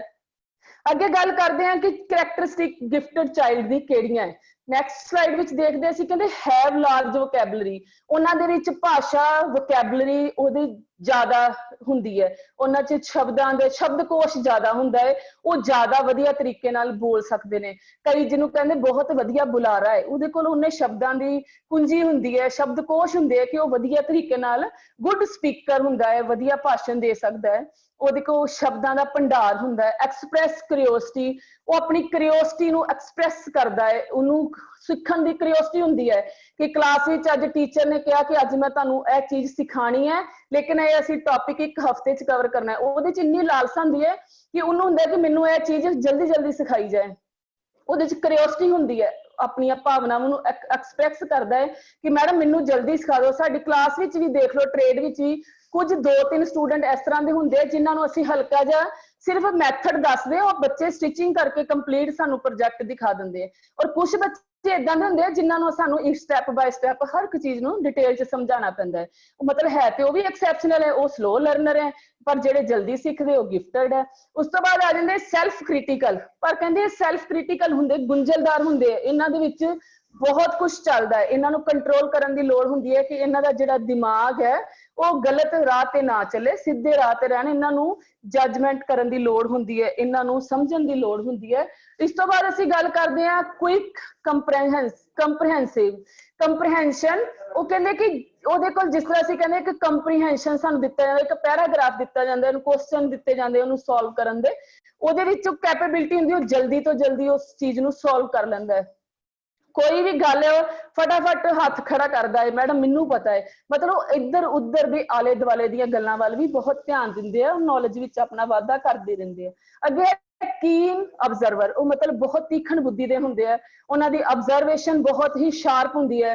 ਕੁਝ ਬੱਚੇ ਤੁਸੀਂ ਦੇਖੋ ਕਿ ਕੋਲੋਂ ਦੀ ਲੰਘ ਜਾਓ, ਉਹਨਾਂ ਨੂੰ ਪਤਾ ਨਹੀਂ ਲੱਗਦਾ ਇੱਥੇ ਕੋਈ ਖੜਾ ਹੈ ਜਾਂ ਕੋਈ ਬੱਸ ਖੜੀ ਹੈ ਜਾਂ ਇਹ ਦੁਕਾਨ ਹੈ। ਔਰ ਕੁਝ ਬੱਚੇ ਇਸ ਤਰ੍ਹਾਂ ਦੇ ਹੁੰਦੇ ਆ ਜਿਹੜੇ ਕਿਸੇ ਰਸਤੇ ਚੋਂ ਵੀ ਲੰਘ ਜਾਣ, ਉਹਨਾਂ ਦੇ ਦਿਮਾਗ ਵਿੱਚੋਂ ਪਤਾ ਲੱਗ ਜਾਂਦਾ ਹੈ ਕਿ ਫਲਾਣੀ ਮੋੜ ਦੇ ਉੱਪਰ ਇਹ ਦੁਕਾਨ ਹੈ, ਉੱਥੇ ਫੋਨ ਦੀ ਦੁਕਾਨ ਹੈ, ਉੱਥੇ ਕਿਤਾਬਾਂ ਦੀ ਦੁਕਾਨ ਹੈ, ਜਦੋਂ ਕਿ ਉਹਨੇ ਦੇਖੀ ਨਹੀਂ ਹੁੰਦੀ। ਬਸ ਉਹ ਲੰਘਦੇ ਲੰਘਦੇ ਸਿਰਫ ਉਹ ਅੱਖਾਂ ਦੇ ਨਾਲ ਹੀ ਅਬਜ਼ਰਵ ਕਰ ਲੈਂਦਾ ਹੈ ਕਿ ਕਿਹੜੀ ਕਿਹੜੀ ਚੀਜ਼ ਕਿਹੜੇ ਕਿਹੜੇ। ਸਾਡੇ ਘਰਾਂ ਦੇ ਵਿੱਚ ਸਾਡੇ 2 ਬੱਚੇ ਆ ਜਾਂ 3 ਬੱਚੇ ਆ, ਉਹਨਾਂ 2-3 ਬੱਚਿਆਂ ਦੇ ਵਿੱਚੋਂ ਹਰ ਬੱਚੇ ਦਾ ਦਿਮਾਗ ਅਲੱਗ-ਅਲੱਗ ਹੁੰਦਾ ਹੈ। ਕੋਈ ਕਿਸੇ ਨੂੰ ਯਾਦ ਸ਼ਕਤੀ ਬਹੁਤ ਤੇਜ਼ ਹੁੰਦੀ ਹੈ, ਕੋਈ ਫਟਾਫਟ ਉਹ ਚੀਜ਼ ਨੂੰ ਸਿੱਖ ਲੈਂਦਾ ਹੈ। ਕਿਸੇ ਦੇ ਅਸੀਂ ਕੋਈ ਬੱਚਾ ਇਸ ਤਰ੍ਹਾਂ ਦਾ ਹੁੰਦਾ ਸਪੈਸ਼ਲ ਉਹਨੂੰ ਕਹੀਦਾ ਬੇਟਾ ਇਹ ਕੰਮ ਮੈਨੂੰ ਯਾਦ ਕਰਾ ਦੇਣਾ ਹੈ, ਮੈਂ ਇੰਨੀ ਤਰੀਕ ਨੂੰ ਕੀ ਕਰਨਾ ਹੈ, ਔਰ ਉਹ ਬੱਚਾ ਯਾਦ ਕਰਾ ਦਿੰਦਾ ਹੈ। ਔਰ ਦੂਸਰਾ ਬੱਚਾ ਉਹ ਨਹੀਂ ਯਾਦ ਕਰਾ ਸਕਦਾ ਕਿਉਂਕਿ ਉਹਦੇ 'ਚ ਉਹਦੀ ਆਪਣੀ ਕੈਪੇਬਿਲਿਟੀ ਹੈ, ਉਹਦਾ ਦਿਮਾਗ ਹੈ। ਅਗਲਾ ਪੁਆਇੰਟ ਹੈ ਸਾਡੇ ਕੋਲ ਲਰਨਰ ਫਾਸਟ, ਬਹੁਤ ਜਲਦੀ ਸਿੱਖਦਾ ਹੈ, ਉਹਦੇ 'ਚ ਕੈਪੇਬਿਲਿਟੀ ਹੁੰਦੀ ਹੈ ਜਲਦੀ ਸਿੱਖਣ ਦੀ। ਅਗਲੀ ਸਲਾਈਡ ਵਿੱਚ ਅਸੀਂ ਦੇਖ ਰਹੇ ਹਾਂ ਡਿਜ਼ਾਇਰ ਟੂ ਬੀ ਐਕਸੀਲੈਂਟ। ਉਹ ਐਕਸੀਲੈਂਟ ਹੁੰਦਾ ਹੈ, ਵਧੀਆ ਕਰਨ ਦਾ ਉਹਦੇ ਵਿੱਚ ਹੁੰਦਾ ਹੈ ਕਿ ਮੈਂ ਸਾਰਿਆਂ ਨਾਲੋਂ ਵਧੀਆ ਕਰਕੇ ਦਿਖਾਣਾ। ਕੋਈ ਵੀ ਪ੍ਰੋਜੈਕਟ ਦਿੱਤਾ ਹੈ ਉਹ ਬੱਚਾ, ਕੋਈ ਬੱਚਾ ਹੁੰਦਾ ਸਿੰਪਲ, ਉਹਨੂੰ ਤੋੜ ਮੜੋੜ ਕੇ ਹਲਕਾ ਫੁਲਕਾ ਕਿ ਮੈਂ ਆਪਣਾ ਟੌਪਿਕ ਨੂੰ ਕਵਰ ਕਰਨਾ, ਮੈਂ ਫਰॉक्स ਦਿੱਤੀ ਮੈਡਮ ਨੇ ਫਰॉक्स ਸੀਣੀ ਹੈ। ਪਰ ਕੁਝ ਬੱਚੇ ਹੁੰਦੇ ਆ ਉਹ ਉਹਦੇ ਵਿੱਚ ਐਕਸਟਰਾ ਮਟੀਰੀਅਲ ਲਗਾ ਕੇ ਉਹਨੂੰ ਸੋਹਣਾ ਸੁੰਦਰ ਬਣਾਉਂਦਾ ਹੈ ਤੇ ਉਹ ਜਦੋਂ ਉਹਦੀ ਕਲਾਸ ਵਿੱਚ ਸਾਰੇ ਦੇਖਦੇ ਕਿ ਇਹ ਬਹੁਤ ਵਧੀਆ ਹੈ, ਨੈਚੁਰਲੀ ਉਹ ਬੱਚਾ ਖੁਸ਼ ਹੁੰਦਾ ਹੈ। ਆਰਡਰ ਥਿੰਗਸ ਲੌਜੀਕਲੀ, ਕਹਿੰਦਾ ਕਿ ਲੌਜਿਕ ਨਾਲ ਸੋਚਦਾ ਹੈ, ਗੁੱਡ ਮੈਮਰੀ, ਉਹਦੀ ਜਿਹੜੀ ਯਾਦ ਸ਼ਕਤੀ ਹੈ ਉਹ ਬਹੁਤ ਤੇਜ਼ ਹੁੰਦੀ ਹੈ। ਉਸ ਤੋਂ ਬਾਅਦ ਕਹਿੰਦਾ problem of gifted child. Next slide ਵਿੱਚ ਦੇਖਦੇ ਹਾਂ, ਕਹਿੰਦਾ ਕਿ ਕੁਝ ਜਿਹੜੇ ਗਿਫਟਡ ਚਾਈਲਡ ਹੁੰਦੇ ਉਹਨਾਂ ਦੀਆਂ ਪ੍ਰੋਬਲਮਸ ਵੀ ਹੁੰਦੀਆਂ। ਉਹ ਕਹਿੰਦੇ ਕਿ ਐਡਜਸਟ ਨਹੀਂ ਕਰ ਪਾਉਂਦੇ ਆਪਣੇ ਸਿਸਟਮ ਦੇ ਨਾਲ, ਟੀਚਿੰਗ ਦੇ ਨਾਲ। ਇਹੋ ਜਿਹੇ ਬੱਚਿਆਂ ਦੀ ਜਿਹੜੀ ਟੀਚਿੰਗ ਹੈ ਉਹ ਵਧੀਆ ਤਰੀਕੇ ਨਾਲ ਹੋਣੀ ਚਾਹੀਦੀ ਹੈ ਉਹਨਾਂ ਦੇ ਦਿਮਾਗ ਦੇ ਹਿਸਾਬ ਨਾਲ। Difficulty to tolerate sub standard opinion, ਉਹਨਾਂ ਦੀ ਜਿਹੜੀ ਡਿਫਿਕਲਟੀ ਹੁੰਦੀ ਹੈ, ਉਹਨਾਂ ਨੂੰ ਆਪਣੇ ਓਪੀਨੀਅਨਸ ਜਿਹੜੇ ਉਹ ਬਰਦਾਸ਼ਤ ਨਹੀਂ ਕਰ ਸਕਦੇ ਜਦੋਂ ਉਹਨਾਂ ਨੂੰ ਕੋਈ ਵੇਖ ਕੇ ਇਗਨੋਰ ਕਰ ਦਿੰਦਾ ਹੈ ਜਾਂ ਕਲਾਸ ਵਿੱਚ ਉਸ ਬੱਚੇ ਨੂੰ ਇਗਨੋਰ ਕੀਤਾ ਜਾਵੇ ਤਾਂ ਉਹਨਾਂ ਕੋਲ ਬਰਦਾਸ਼ਤ ਨਹੀਂ ਹੁੰਦਾ। ਇਹ ਬੱਚਿਆਂ ਦੀਆਂ ਪ੍ਰੋਬਲਮਸ ਹੁੰਦੀਆਂ ਹੈ। ਕਹਿੰਦੇ ਕਿ ਉਹ ਬੱਚੇ ਜਿਹੜੇ ਗਿਫਟਡ ਹੁੰਦੇ ਆ ਦੂਜਿਆਂ ਨਾਲੋਂ ਹਮੇਸ਼ਾ ਵੱਖਰਾ ਦਿਸਣਾ ਚਾਹੁੰਦੇ ਆ। ਕਹਿੰਦੇ ਕਿ ਇਹੋ ਜਿਹੇ ਬੱਚਿਆਂ ਨੂੰ ਪੜ੍ਹਾਉਣ ਵਾਸਤੇ ਸਾਡੇ ਜਿਹੜੇ ਸਿਸਟਮ ਦੇ ਵਿੱਚ ਟੀਚਰਸ ਦੀ ਵੀ ਕਮੀ ਹੈ, lack of extra competent teachers. ਉਸ ਤੋਂ ਬਾਅਦ ਕਹਿੰਦੇ indifference of society toward the gifted, ਕਹਿੰਦੇ ਉਹ ਸੁਸਾਇਟੀ ਨਾਲੋਂ ਡਿਫਰੈਂਟ ਹੋ ਜਾਂਦੇ ਆ ਕਿਉਂਕਿ ਉਹਨਾਂ ਨੂੰ ਲੱਗਦਾ ਕਿ ਅਸੀਂ ਬਹੁਤ ਵਧੀਆ, ਇਹ ਜਿਹੜਾ ਸਮਾਜ ਹੈ ਆਲਾ ਦੁਆਲਾ ਸਾਡੇ ਨਾਲੋਂ ਜ਼ਿਆਦਾ ਇੰਟੈਲੀਜੈਂਟ ਨਹੀਂ ਹੈਗਾ। ਉਹ ਉਹਨਾਂ ਦੇ ਵਿੱਚ ਇੱਕ ਹੰਕਾਰ, ਇੱਕ ਹੰਕੜਬਾਜ਼ੀ ਜਿਸ ਤਰ੍ਹਾਂ ਆ ਜਾਂਦੀ ਹੈ, ਇਹ ਵੀ ਬੱਚੇ ਦੇ ਇੱਕ ਕਾਜ਼ ਹੈ। ਉਸ ਤੋਂ ਬਾਅਦ ਕਹਿੰਦੇ interest to be company with elder, ਜਿਹੜਾ ਕਹਿੰਦਾ ਕਿ ਆਪਣੇ ਵੱਡਿਆਂ ਦੇ ਨਾਲ ਉਹ ਕੰਪਨੀ ਕਰਨ ਦਾ ਕੋਈ ਸ਼ੌਕੀਨ ਨਹੀਂ ਹੁੰਦਾ, ਉਹਨੂੰ ਹੁੰਦਾ ਕਿ ਮੈਂ ਇਕੱਲੇ ਪੰਛ ਹੀ ਖੁਸ਼ ਹਾਂ। ਉਸ ਤੋਂ ਬਾਅਦ ਕਹਿੰਦਾ ਕਿ educational provision for the gifted. ਅਗਲੀ ਸਲਾਈਡ ਵਿੱਚ ਅਸੀਂ ਦੇਖਦੇ ਹਾਂ ਅਸੈਪਟ देयर ਸੁਪੀਰੀਅਰਿਟੀ, ਕਹਿੰਦਾ ਕਿ ਉਹ ਜਿਹੜੇ ਉਹਦੀਆਂ ਸੁਪੀਰੀਅਰਿਟੀ ਹੈ ਉਹਨੂੰ ਅਸੈਪਟ ਕਰਨਾ ਪਏਗਾ ਐਜੂਕੇਸ਼ਨਲ ਸਿਸਟਮ ਦੇ ਵਿੱਚ। ਫਿਰ ਕਹਿੰਦਾ ਕਿ ਉਹਦੇ ਜਿਹੜੀ ਟਿਊਟੋਰਿੰਗ ਹੈ ਉਹਨੂੰ ਬੜੀ ਵਧੀਆ ਤਰੀਕੇ ਨਾਲ ਸਾਨੂੰ ਦੇਣਾ ਪਏਗਾ, ਉਹਨੂੰ ਸਿਖਾਉਣਾ ਪਏਗਾ। ਅਰੇਂਜ ਸਪੈਸ਼ਲ ਸਕੂਲ, ਉਹੋ ਜਿਹੇ ਬੱਚਿਆਂ ਲਈ ਸਪੈਸ਼ਲ ਸਕੂਲ ਅਰੇਂਜ ਕਰਨੇ ਪੈਣਗੇ। ਫਰੇਮ ਸਪੈਸ਼ਲ ਕਰਿਕੂਲਮ, ਵਧੀਆ ਪਾਠਕ੍ਰਮ ਉਹਨਾਂ ਬੱਚਿਆਂ ਦੇ ਲੈਵਲ ਦਾ ਬਣਾਉਣਾ ਪਏਗਾ। ਉਹਨਾਂ ਦੀ ਐਡਮਿਸ਼ਨ ਜਲਦੀ ਕਰਨੀ ਪਏਗੀ। ਡਬਲ ਪ੍ਰਮੋਸ਼ਨ, ਜਿਸ ਤਰ੍ਹਾਂ ਨਰਸਰੀ ਤੋਂ ਬੱਚੇ ਨੂੰ ਸਿੱਧਾ ਫਸਟ 'ਚ ਕਰ ਦਿੰਦੇ ਆ, ਉਹਨਾਂ ਦੀ ਪ੍ਰਮੋਸ਼ਨ ਕਰਨੀ ਪਏਗੀ ਕਿਉਂਕਿ ਉਹ ਆਪਣੀ ਉਮਰ ਨਾਲੋਂ ਜ਼ਿਆਦਾ ਬੁੱਧੀ ਵਾਲੇ ਆ।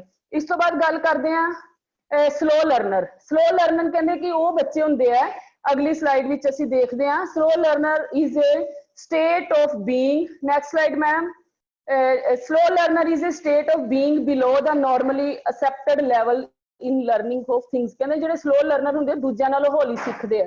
a child who is a slow in learning is called a slow learner। ਤੇ ਇਹੋ ਜਿਹੇ ਬੱਚਿਆਂ ਨੂੰ slow learner ਕਿਹਾ ਜਾਂਦਾ ਜਿਹੜੇ ਕਿ ਹੌਲੀ ਹੌਲੀ ਸਿੱਖਦੇ ਆ ਕਛੂਏ ਦੇ ਚਾਲ ਨਾਲ। ਕੁਝ ਬੱਚੇ ਸਲੋ ਲਰਨਰ ਹੁੰਦੇ, ਅਸੀਂ ਕਹਿੰਦੇ ਹੈ ਤੇ ਵੈਸੇ ਬੜਾ ਸਲੋ ਸੀ ਪਰ ਆਪਣੀ ਮੰਜ਼ਿਲ ਤੇ ਪਹੁੰਚ ਗਿਆ ਹੌਲੀ ਹੌਲੀ ਚੱਲ ਕੇ। ਪਰ ਕਈ ਵਾਰੀ ਕੁਝ ਬੱਚੇ ਇੰਨੇ ਸ਼ਾਰਪ ਹੁੰਦੇ ਆ ਉਹ ਵਿਚਾਰੇ ਰਸਤੇ 'ਚ ਜਾ ਕੇ ਬੈਠ ਜਾਂਦੇ ਆ। ਇਹੋ ਜਿਹੇ ਬੱਚੇ ਵੀ ਜਿਹੜੇ ਆ ਉਹ ਇੱਕ ਪ੍ਰੋਬਲਮ ਕ੍ਰੀਏਟ ਕਰਦੇ ਆ। ਤੇ ਕਹਿੰਦਾ ਕਿ ਸਲੋ ਲਰਨਰ ਦੇ ਕਾਜ਼ ਕੀ ਹੈ? ਬਾਇਓਲੋਜੀਕਲ ਵੀਕਨੈਸ ਹੁੰਦੇ ਆ। ਅਗਲੀ ਸਲਾਈਡ ਵਿੱਚ ਮੈਡਮ ਸ਼ੇਅਰ ਕਰਨਾ। ਬਾਇਓਲੋਜੀਕਲ ਵੀਕਨੈਸ ਹੁੰਦੇ ਆ ਔਰ ਫਿਜ਼ੀਕਲੀ ਡਿਫੈਕਟ, ਉਹਦੇ 'ਚ ਕੋਈ ਬਿਮਾਰੀਆਂ ਜਾਂ ਕੋਈ ਸਰੀਰਕ ਪੱਖੋਂ ਕਮਜ਼ੋਰ ਹੁੰਦੇ ਆ। ਪਾਵਰਟੀ ਐਂਡ ਇਕਨੋਮਿਕ, ਉਹਨਾਂ ਦੀ ਜਿਹੜੀ ਆਰਥਿਕ ਸਥਿਤੀ ਉਹ ਡਾਊਨ ਹੁੰਦੀ ਹੈ। ਹਾਰਸ਼ ਐਟੀਟਿਊਡ ਦਾ ਡੋਮੀਨੈਂਸ ਬਾਏ ਪੇਰੈਂਟਸ, ਪੇਰੈਂਟਸ ਦੇ ਜਿਹੜੇ ਐਟੀਟਿਊਡ ਤੋਂ ਬੱਚੇ ਪਰੇਸ਼ਾਨ ਹੁੰਦੇ ਆ। Poor method of teaching, teaching method ਤੋਂ ਪਰੇਸ਼ਾਨ ਹੁੰਦੇ ਆ। ਉਹਨਾਂ ਵਾਸਤੇ ਟੀਚਿੰਗ ਮੈਥਡ ਵੀ ਉਸੇ ਤਰੀਕੇ ਦਾ ਹੋਣਾ ਚਾਹੀਦਾ ਹੈ ਕਿ ਅਸੀਂ ਸਲੋ ਨੂੰ ਸਲੋ ਪੜ੍ਹਾਈਏ। Lack of adequate motivation, motivation ਦੀ ਕਮੀ ਹੁੰਦੀ ਹੈ। ਅਗਲੀ ਸਲਾਈਡ 'ਚ ਅਸੀਂ ਦੇਖਦੇ ਹਾਂ ਕਿ need of slow learner, slow learner ਵਾਸਤੇ ਸਾਨੂੰ ਕਾਹਦੀ ਜ਼ਰੂਰਤ ਹੈ? Next slide. ਸਪੈਸ਼ਲ ਕੋਚਿੰਗ ਹੋਣੀ ਚਾਹੀਦੀ ਹੈ, ਕਾਉਂਸਲਿੰਗ ਸਰਵਿਸ ਹੋਣੀ ਚਾਹੀਦੀ ਹੈ, ਇਹਨਾਂ ਦੀ ਕਾਉਂਸਲਿੰਗ ਹੋਣੀ ਚਾਹੀਦੀ ਹੈ। ਮੋਰ ਪ੍ਰੈਕਟਿਸ, ਜ਼ਿਆਦਾ ਉਹਨਾਂ ਨੂੰ ਪ੍ਰੈਕਟਿਸ ਕਰਵਾਉਣ ਦੀ ਲੋੜ ਹੈ ਕਿ ਇੱਕ ਬੱਚੇ ਨੂੰ ਇੱਕ ਵਾਰੀ ਜੋ ਕਹਿਣਾ ਹੈ ਉਹਨੂੰ ਬਾਰ-ਬਾਰ ਰਿਪੀਟ ਕਰਾਓ, ਜਿਸ ਤਰ੍ਹਾਂ ਕਿ ਬਾਰ-ਬਾਰ ਯਾਦ ਕਰਾਉਣ ਦੇ ਨਾਲ ਸਾਨੂੰ ਪਤਾ ਲੱਗ ਜਾਂਦਾ ਹੈ। ਵਿਜ਼ੂਅਲ ਪ੍ਰੈਜੈਂਟੇਸ਼ਨ, ਉਹਨੂੰ ਦਿਖਾ ਕੇ ਸੁਣਨ ਵਾਲੀਆਂ ਪ੍ਰੈਜੈਂਟੇਸ਼ਨ ਦਿਖਾਣੀਆਂ ਪਏਗੀਆਂ। ਹਮਦਰਦੀ ਉਹਦੇ ਨਾਲ ਕਰਨੀ ਪਏਗੀ। ਫਰੈਂਡਲੀ ਬਿਹੇਵ ਕਰਨਾ ਪਏਗਾ ਟੀਚਰ ਨੂੰ ਔਰ ਸਪੈਸ਼ਲ ਉਹਨੂੰ ਪ੍ਰੇਰਨਾ ਦੇਣੀ ਪਏਗੀ। ਇਮੀਡੀਏਟਲੀ ਫੀਡਬੈਕ, ਤੇ ਉਹਦੇ ਕੋਲੋਂ ਜੋ ਵੀ ਤੁਸੀਂ ਪੜ੍ਹਾਇਆ ਉਹਨੂੰ ਉਸੇ ਵੇਲੇ ਉਹਦੇ ਕੋਲ ਫੀਡਬੈਕ ਲੈਣੀ ਪਏਗੀ। ਅਗਲੀ ਸਲਾਈਡ ਵਿੱਚ ਅਸੀਂ ਦੇਖਦੇ ਹਾਂ ਆਇਡੈਂਟੀਫਾਈਂਗ ਸਲੋ ਲਰਨਰ। ਸਲੋ ਲਰਨਰ ਨੂੰ ਅਸੀਂ ਕਿੱਦਾਂ ਆਇਡੈਂਟੀਫਾਈ ਕਰਦੇ ਹਾਂ? ਕੰਟੀਨਿਊਸ ਉਹਨੂੰ ਲਗਾਤਾਰ ਅਬਜ਼ਰਵ ਕਰਕੇ ਡਾਇਗਨੋਸਟਿਕ ਟੈਸਟ, ਉਹਨੂੰ ਡਾਇਗਨੋਸ ਕਰਨਾ ਪਏਗਾ ਕਿ ਕਿਉਂ ਸਲੋ ਹੈ। ਅਸੈਸ ਇਮੋਸ਼ਨਲ ਕਰੈਕਟਰ, ਉਹਦੇ ਇਮੋਸ਼ਨਸ, ਉਹਦੀਆਂ ਭਾਵਨਾਵਾਂ ਨੂੰ ਚੈੱਕ ਕਰਨਾ ਪਏਗਾ। ਅਚੀਵਮੈਂਟ ਟੈਸਟ, ਉਹਨੂੰ ਅਚੀਵਮੈਂਟ ਟੈਸਟ ਦੇਣੇ ਪੈਣਗੇ ਕਿ ਉਹ ਬੱਚਾ ਉਹ ਟੈਸਟ ਨੂੰ ਅਚੀਵ ਕਰੇ। ਇਸ ਤਰ੍ਹਾਂ ਅੰਡਰ ਅਚੀਵਰ, ਕਹਿੰਦੇ ਕਿ under achiever mean the achievement of A person below his level of intelligence, ਜਿਹੜੇ ਆਪਣੇ ਇੰਟੈਲੀਜੈਂਸ ਲੈਵਲ ਤੋਂ ਜਿਹੜੇ ਕਈ ਵਾਰੀ ਕੁਝ ਬੱਚੇ ਇਸ ਤਰ੍ਹਾਂ ਦੇ ਹੁੰਦੇ ਕਿ ਬਿਲੋ ਹੁੰਦੇ ਆ, ਲੋ ਹੁੰਦੇ ਆ। ਉਹ ਉਸ ਬੱਚੇ ਜਿਹੜੇ ਆ ਉਹਨੂੰ ਅਚੀਵ ਕਰਨ ਵਾਸਤੇ ਸਾਨੂੰ ਕੁਝ ਜ਼ਰੂਰਤ ਹੁੰਦੀ ਹੈ ਕਿ ਸਾਨੂੰ ਉਹਦੇ ਲੈਵਲ ਦੇ ਅਕੋਰਡਿੰਗ ਸਾਨੂੰ ਉਹਨੂੰ ਲੈਵਲ ਅਚੀਵ ਕਰਾਉਣਾ ਪਏਗਾ। Their performance is not promising, their study habit may be poor and self confidence low. ਕਹਿੰਦੇ ਇਹੋ ਜਿਹੇ ਬੱਚਿਆਂ ਦਾ ਜਿਹੜਾ ਫਿਰ ਜਦੋਂ ਅਚੀਵ ਨਹੀਂ ਕਰ ਪਾਉਂਦੇ ਆਪਣੇ ਮੋਰਲ ਨੂੰ ਜਾਂ ਕਿਸੇ ਸਪੋਜ਼ ਕਰੋ ਕਿ 10th ਕਲਾਸ ਤੋਂ ਬੱਚਾ ਫੇਲ ਹੋ ਗਿਆ, ਕਈ ਵਾਰੀ ਉਹ ਬੱਚਾ ਡਾਊਨ ਹੋ ਜਾਂਦਾ ਹੈ, ਉਹਦੀਆਂ ਕੌਨਫੀਡੈਂਸ ਲੈਵਲ ਲੂਜ਼ ਹੋ ਜਾਂਦਾ ਹੈ ਕਿ ਮੈਂ ਨਹੀਂ ਪਾਸ ਹੋਵਾਂਗਾ। ਉਹਨੂੰ ਮੋਟੀਵੇਟ ਕਰਨਾ ਪਏਗਾ ਕਿ ਨਹੀਂ ਕੋਈ ਗੱਲ ਨਹੀਂ, ਇਸ ਵਾਰੀ ਨਹੀਂ ਤੇ ਤੁਸੀਂ ਨੈਕਸਟ ਜ਼ਰੂਰ ਕਾਮਯਾਬ ਹੋਵੋਗੇ। ਅੱਗੇ ਗੱਲ ਕਰਦੇ ਹਾਂ ਡੈਲਿੰਗੁਏਟ ਚਾਈਲਡ, ਜਿਨ੍ਹਾਂ ਜਿਹੜੇ ਕਿ ਅਪਰਾਧੀ ਬੱਚੇ ਹੁੰਦੇ ਆ। ਉਹ ਅਪਰਾਧੀ ਬੱਚੇ ਕਹਿੰਦੇ ਕੀ ਹੁੰਦੇ ਆ? Delinquent child is a child who has violated a criminal law or engaged in disobedient behavior and is in need of rehabilitation। ਕਹਿੰਦੇ ਕਿ ਜਿਹੜੇ ਸਮਾਜਿਕ ਤੌਰ ਤੇ ਜਿਹੜੇ ਕਿ ਅਪਰਾਧੀ ਹੁੰਦੇ ਆ, ਜਿਹੜੇ ਕ੍ਰਿਮੀਨਲ, ਕੋਈ ਕਤਲ ਕਰ ਦਿੰਦੇ ਆ, ਕੋਈ ਚੋਰੀ ਡਕੈਤੀ ਕਰਦੇ ਆ, ਇਹੋ ਜਿਹੇ ਬੱਚੇ ਵੀ ਹੁੰਦੇ ਆ। ਕਈ ਬੱਚਿਆਂ ਨੂੰ ਆਦਤ ਹੁੰਦੀ ਕਲਾਸ ਵਿੱਚੋਂ ਕਿਸੇ ਦੇ ਬੈਗ ਵਿੱਚੋਂ ਕਿਤਾਬ ਕੱਢ ਲਈ, ਕਿਸੇ ਦੇ ਬੈਗ ਚੋਂ ਪੈਸੇ ਕੱਢ ਲਏ। ਇਹੋ ਜਿਹੇ ਜਿਹੜੇ ਬੱਚੇ ਹੁੰਦੇ ਉਹ ਚਾਈਲਡ ਵੀ ਜਿਹੜੇ ਐਕਸੈਪਸ਼ਨਲ ਚਾਈਲਡ ਚ ਆ ਜਾਂਦੇ। ਕਹਿੰਦੇ ਕਿ ਉਹ ਜਿਹੜੇ ਸੋਸਾਇਟੀ ਦੇ ਸਟੈਂਡਰਡ ਨੂੰ ਡਿਸਓਬੇ ਕਰਦੇ ਆ, ਆਗਿਆਕਾਰੀ ਨਹੀਂ ਹੁੰਦੇ। ਦੇ ਆਰ ਸੈਲਫ ਇੰਟਰਸਟਡ, ਆਪਣੇ ਇੰਟਰਸਟਡ। ਉਹਨੂੰ ਸੈਲਫ ਇੰਟਰਸਟਡ ਦਾ ਮਤਲਬ ਹੈ ਕਿ ਮੈਨੂੰ ਇਹ ਚੀਜ਼ ਦੀ ਲੋੜ ਹੈ, ਚਾਹੇ ਮੈਂ ਡਾਕਾ ਮਾਰ ਕੇ ਲਵਾਂ, ਚਾਹੇ ਮੈਂ ਚੋਰੀ ਕਰਕੇ ਲਵਾਂ, ਪਰ ਮੈਨੂੰ ਕਿਸੇ ਦੀ ਕੋਈ ਪਰਵਾਹ ਨਹੀਂ। ਸਮਾਜ ਨੂੰ ਪਰੇ ਸੁੱਟਦੇ ਆ ਔਰ ਆਪਣੇ ਆਪ ਨੂੰ ਅੱਗੇ ਰੱਖਦੇ ਆ। Social welfare is not all their aim. ਉਹਦਾ ਸੋਸ਼ਲ ਜਿਹੜਾ ਵੈਲਫੇਅਰ ਨਾਲ, ਸੋਸਾਇਟੀ ਨਾਲ ਉਹਦਾ ਕੋਈ ਵਾਹ ਵਾਸਤਾ ਨਹੀਂ ਹੁੰਦਾ। ਉਹਨੂੰ ਸਿਰਫ ਆਪਣਾ ਹੀ ਪਤਾ ਹੁੰਦਾ ਕਿ ਮੈਂ ਗਲਤ ਕੰਮ ਕਰਾਂ ਚਾਹੇ ਸਹੀ ਕਰਾਂ, ਮੈਨੂੰ ਇਹ ਚੀਜ਼ ਚਾਹੀਦੀ ਹੈ, ਮੈਂ ਚੀਜ਼ ਇਹ ਹਾਸਲ ਕਰਨੀ ਹੈ। ਤੇ disrespect the value of society respect, ਉਹ ਸਮਾਜ ਦੀਆਂ ਕੋਈ ਕਦਰਾਂ ਕੀਮਤਾਂ ਦੀ ਜਿਹੜੀ ਹੈ ਉਹ ਕਦਰ ਨਹੀਂ ਕਰਦੇ, ਡਿਸਰਿਸਪੈਕਟ ਕਰਦੇ ਆ। ਉਹਨਾਂ ਵਾਸਤੇ ਕੋਈ ਮਾਇਨੇ ਨਹੀਂ ਰੱਖਦੀ ਆਪਣੇ ਆਲੇ ਦੁਆਲੇ ਦੀ, ਘਰ ਪਰਿਵਾਰ ਦੀ ਇੱਜ਼ਤ। ਅਗਲੀ ਸਲਾਈਡ ਵਿੱਚ ਦੇਖਦੇ ਹਾਂ ਕਿ ਵਿਸ਼ੇਸ਼ਤਾਵਾਂ ਕੀ ਹੈ ਇਹਨਾਂ ਦੀਆਂ। ਕਹਿੰਦੇ ਇੰਡੀਸੈਂਟ ਬਿਹੇਵੀਅਰ, ਇਹਨਾਂ ਦਾ ਜਿਹੜਾ ਬਿਹੇਵੀਅਰ ਅਲੱਗ ਹੁੰਦਾ ਹੈ। Violent violation of law, telling ਲਾਈ, ਝੂਠ ਬੋਲਦੇ ਆ। ਪੂਅਰ ਸੋਸ਼ਲ ਸਕਿੱਲ, ਉਹਨਾਂ ਦੀ ਸਮਾਜਿਕ ਤੌਰ ਤੇ ਜਿਹੜੀ ਕਿਰਿਆਵਾਂ ਬਿਲਕੁਲ ਵੀਕ ਹੁੰਦੀਆਂ, ਲੋ ਹੁੰਦੀਆਂ। ਅਗਰੈਸਿਵਨੈਸ ਹੁੰਦੀ, ਉਹਨਾਂ ਚ ਗੁੱਸਾ, ਜਿੱਦ ਬਾਜੀ, ਇਹੋ ਜਿਹੀ ਚੀਜ਼ਾਂ ਉਹਨਾਂ ਚ ਜ਼ਿਆਦਾ ਹੁੰਦੀਆਂ, ਤਾਂ ਹੀ ਉਹ ਕੋਈ ਨਾ ਕੋਈ ਗਲਤ ਕੰਮ ਕਰਦੇ ਆ। ਕਲਾਸ ਵਿੱਚ ਵੀ ਦੇਖ ਲਓ, ਕਈ ਬੱਚੇ ਇੰਨੇ ਅਗਰੈਸਿਵ ਹੁੰਦੇ ਆ ਕਿ ਹਲਕੀ ਜੀ ਕੋਈ ਗੱਲ ਕਰੋ, ਕਿਸੇ ਦੇ ਮੂੰਹ ਤੇ ਚਪੇੜ ਮਾਰ ਦੇਣਗੇ, ਕਿਸੇ ਦਾ ਸਿਰ ਪਾੜ ਦੇਣਗੇ। ਕਲਾਸ ਲੈਬ ਦੇ ਵਿੱਚ ਵੀ ਕੋਈ ਕਿਸੇ ਨੂੰ ਪਲਾਸ ਮਾਰ ਦੇਗਾ, ਪੇਚਕਸ ਮਾਰ ਦੇਗਾ। ਇਹੋ ਜਿਹੇ ਬੱਚੇ ਜਿਹੜੇ ਡੈਲਿੰਗੁਏਂਟ ਚਾਈਲਡ ਦੇ ਵਿੱਚ ਜਿਹੜੇ ਉਹ ਆ ਜਾਂਦੇ ਆ। ਕਹਿੰਦੇ ਕਾਜ਼ ਕੀ ਹੈ? ਹੈਰੀਡਿਟੀ ਹੁੰਦੇ ਆ। ਕਈ ਬੱਚੇ ਪਿਤਾ ਪੁਰਖੀ, ਕਈਆਂ ਚ ਇਹੋ ਜਿਹੇ ਗੁਣ ਹੁੰਦੇ ਕਿ ਉਹਨਾਂ ਦੇ ਪਰਿਵਾਰ ਵਿੱਚ ਵੀ ਇਹੋ ਜਿਹਾ ਹੁੰਦਾ, ਉਹ ਹੈਰੀਡਿਟੀ, ਉਹ ਗੁਣ ਜਿਹੜੇ ਉਹਨਾਂ ਚ ਆ ਜਾਂਦੇ ਆ।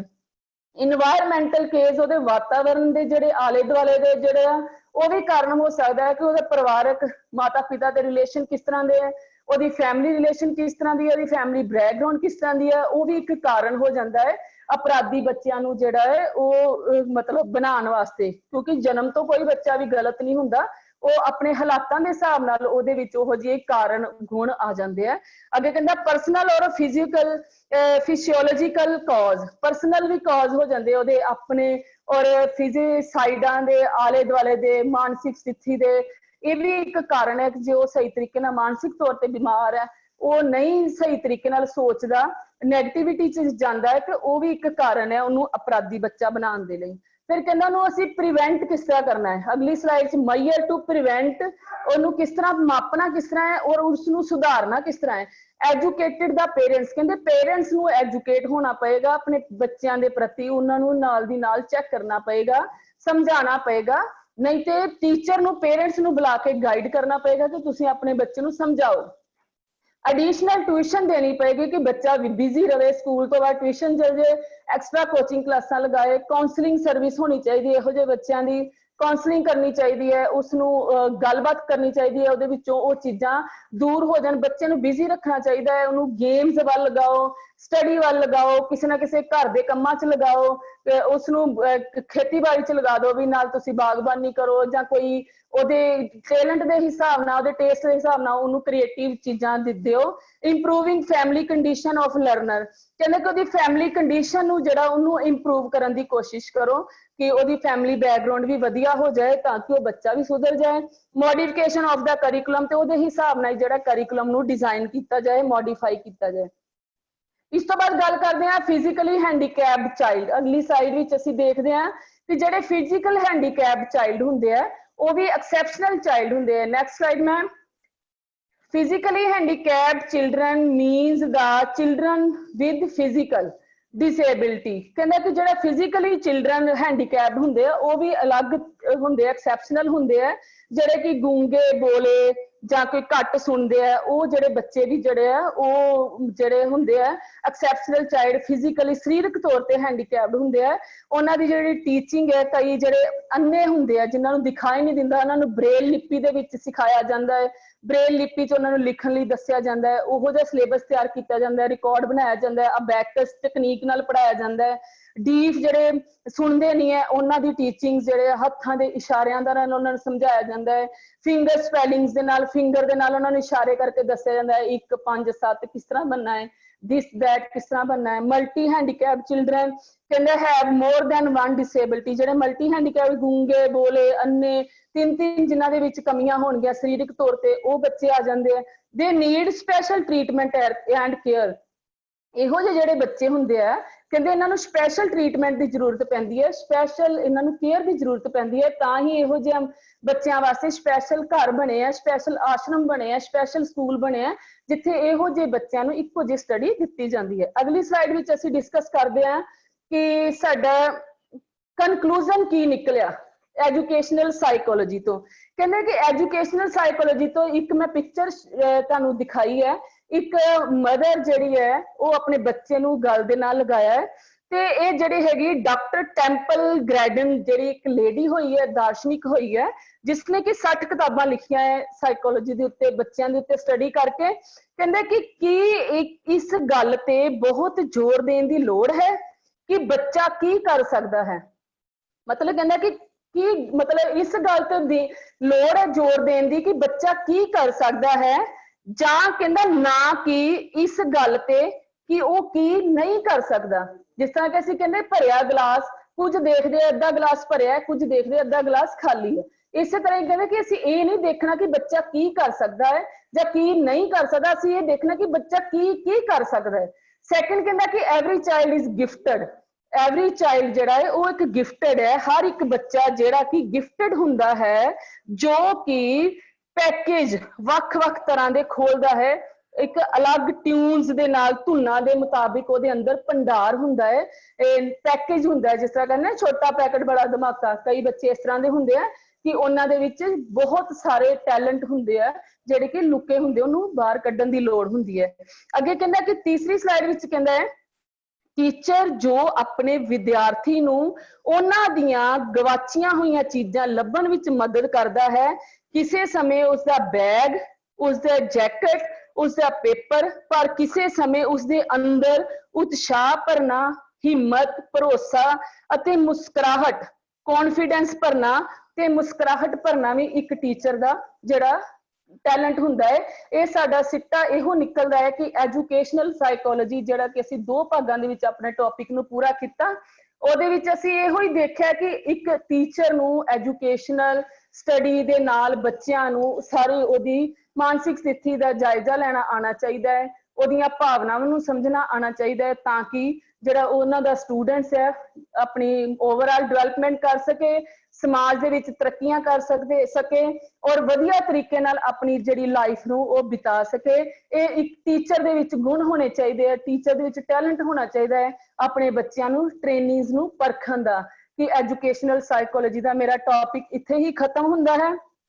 ਹੋਰ ਅਸੀਂ ਗੱਲ ਕਰਦੇ ਹਾਂ ਪਲੈਜ ਮਿਸ਼ਨ ਫਤਿਹ, ਜਿਹੜੀ ਕਿ ਪੰਜਾਬ ਸਰਕਾਰ ਦੁਆਰਾ ਚਲਾਈ ਜਾ ਰਹੀ ਮੁਹਿੰਮ ਕਿ ਕਰੋਨਾ ਵਾਇਰਸ ਨੂੰ ਲੈ ਕੇ, ਨੈਕਸਟ ਮੈਮ ਸ਼ੋ ਕਰਿਓ, ਕਰੋਨਾ ਵਾਇਰਸ ਨੂੰ ਲੈ ਕੇ ਕਿ ਅਸੀਂ ਸਾਰਿਆਂ ਨੇ ਇਸ ਮਿਸ਼ਨ ਨੂੰ ਫਤਿਹ ਕਰਨਾ ਹੈ, ਜਿੱਤ ਪ੍ਰਾਪਤ ਕਰਨੀ ਹੈ ਸਕਸੈਸਫੁਲੀ। ਤਾਂ ਹੀ ਕਰਾਂਗੇ ਜੇ ਅਸੀਂ ਸਮੇਂ-ਸਮੇਂ ਤੇ ਹੱਥ ਧੋਵਾਂਗੇ, ਸੋਸ਼ਲ ਡਿਸਟੈਂਸਿੰਗ ਰੱਖਾਂਗੇ। ਔਰ ਇਸੇ ਨਾਲ ਹੀ ਮੇਰਾ ਜਿਹੜਾ ਟੌਪਿਕ ਹੈ ਅੱਜ ਦਾ ਸਮਾਪਤ ਹੁੰਦਾ ਹੈ। ਐਜੂਕੇਸ਼ਨਲ ਸਾਈਕੋਲੋਜੀ ਨੂੰ ਮੈਂ 2 ਭਾਗਾਂ ਵਿੱਚ ਐਕਸਪਲੇਨ ਕੀਤਾ ਔਰ ਮੈਨੂੰ ਉਮੀਦ ਹੈ ਕਿ ਤੁਹਾਨੂੰ ਮੇਰਾ ਇਹ ਟੌਪਿਕ ਜਿਹੜਾ ਹੈ ਉਹ ਪਸੰਦ ਆਇਆ ਹੋਵੇਗਾ ਔਰ ਇਸ ਦਾ ਟੀਚਰ ਟ੍ਰੇਨਿੰਗ ਦੇ ਸਟੂਡੈਂਟਸ ਔਰ CTI ਦੇ ਸਟੂਡੈਂਟਸ ਨੂੰ ਲਾਈਫ ਵਿੱਚ ਇਸ ਦਾ ਲਾਭ ਮਿਲੇਗਾ। ਐਕਸਪਲੇਨ ਕਰਨਾ ਉਹਨਾਂ ਵਾਸਤੇ ਈਜ਼ੀ ਹੋ ਜਾਏਗਾ ਪੇਪਰ। ਔਰ ਮੇਰਾ ਲੈਕਚਰ ਸੁਣਨ ਵਾਸਤੇ ਮੇਰੇ ਇੰਸਟ੍ਰਕਟਰ ਸਾਥੀ, ਮੇਰੇ ਸਟੂਡੈਂਟਸ ਔਰ ਆਈਟੋਰ ਦੇ ਆਫਿਸਰ ਸਹਿਬਾਨ, ਇਹਨਾਂ ਦਾ ਬਹੁਤ-ਬਹੁਤ ਧੰਨਵਾਦ ਜਿਨ੍ਹਾਂ ਨੇ ਮੇਰੇ ਲੈਕਚਰ ਵਾਸਤੇ ਇੰਨਾ ਟਾਈਮ ਕੱਢਿਆ ਔਰ ਮੇਰੀ ਪ੍ਰੈਜੈਂਟੇਸ਼ਨ ਨੂੰ ਸਕਸੈਸਫੁਲੀ ਅੱਜ ਚਲਾਇਆ। ਹਾਂਜੀ, ਕਿਸੇ ਦੀ ਕੋਈ ਥੈਂਕ ਯੂ ਮੈਮ। ਕਿਸੇ ਦੀ ਕੋਈ ਕੁਐਰੀ ਹੈ? ਕਿਸੇ ਦੀ ਕੋਈ ਕੁਐਰੀ ਹੈ ਤੇ ਪਲੀਜ਼।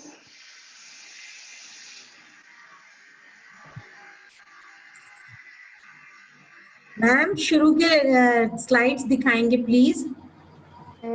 मैम वैसे तो टाइम अभी बिल्कुल शॉर्ट है और तीनों मैम ही दिखा सकते हैं स्लाइड। मेरी तरफ से स्लाइड शो नहीं हो रही। आपको बताइए कौन सी स्लाइड के बारे में जानना है? मैम शुरू की 3-4। तीनों मैम है टाइम शुरू की शो कर सकते हो तो कर दो। Method of educational psychology. और मैम आप मेरा कॉन्टेक्ट नंबर नोट कीजिए, वहां से आप मुझे कॉल कर सकते हो। मैं आपको पर्सनली सेंड कर दूंगी वो स्लाइड्स जो है। मेरी थैंक्स वाली स्लाइड पे मेरा कॉन्टेक्ट लिखा है लेकिन मैडम ने शेयर कर दिया, आप प्लीज देख लो। जी मैम मैम। नेक्स्ट स्लाइड कर दो।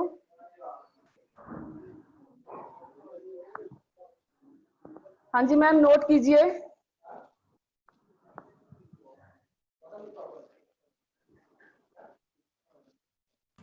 Yes ma'am please.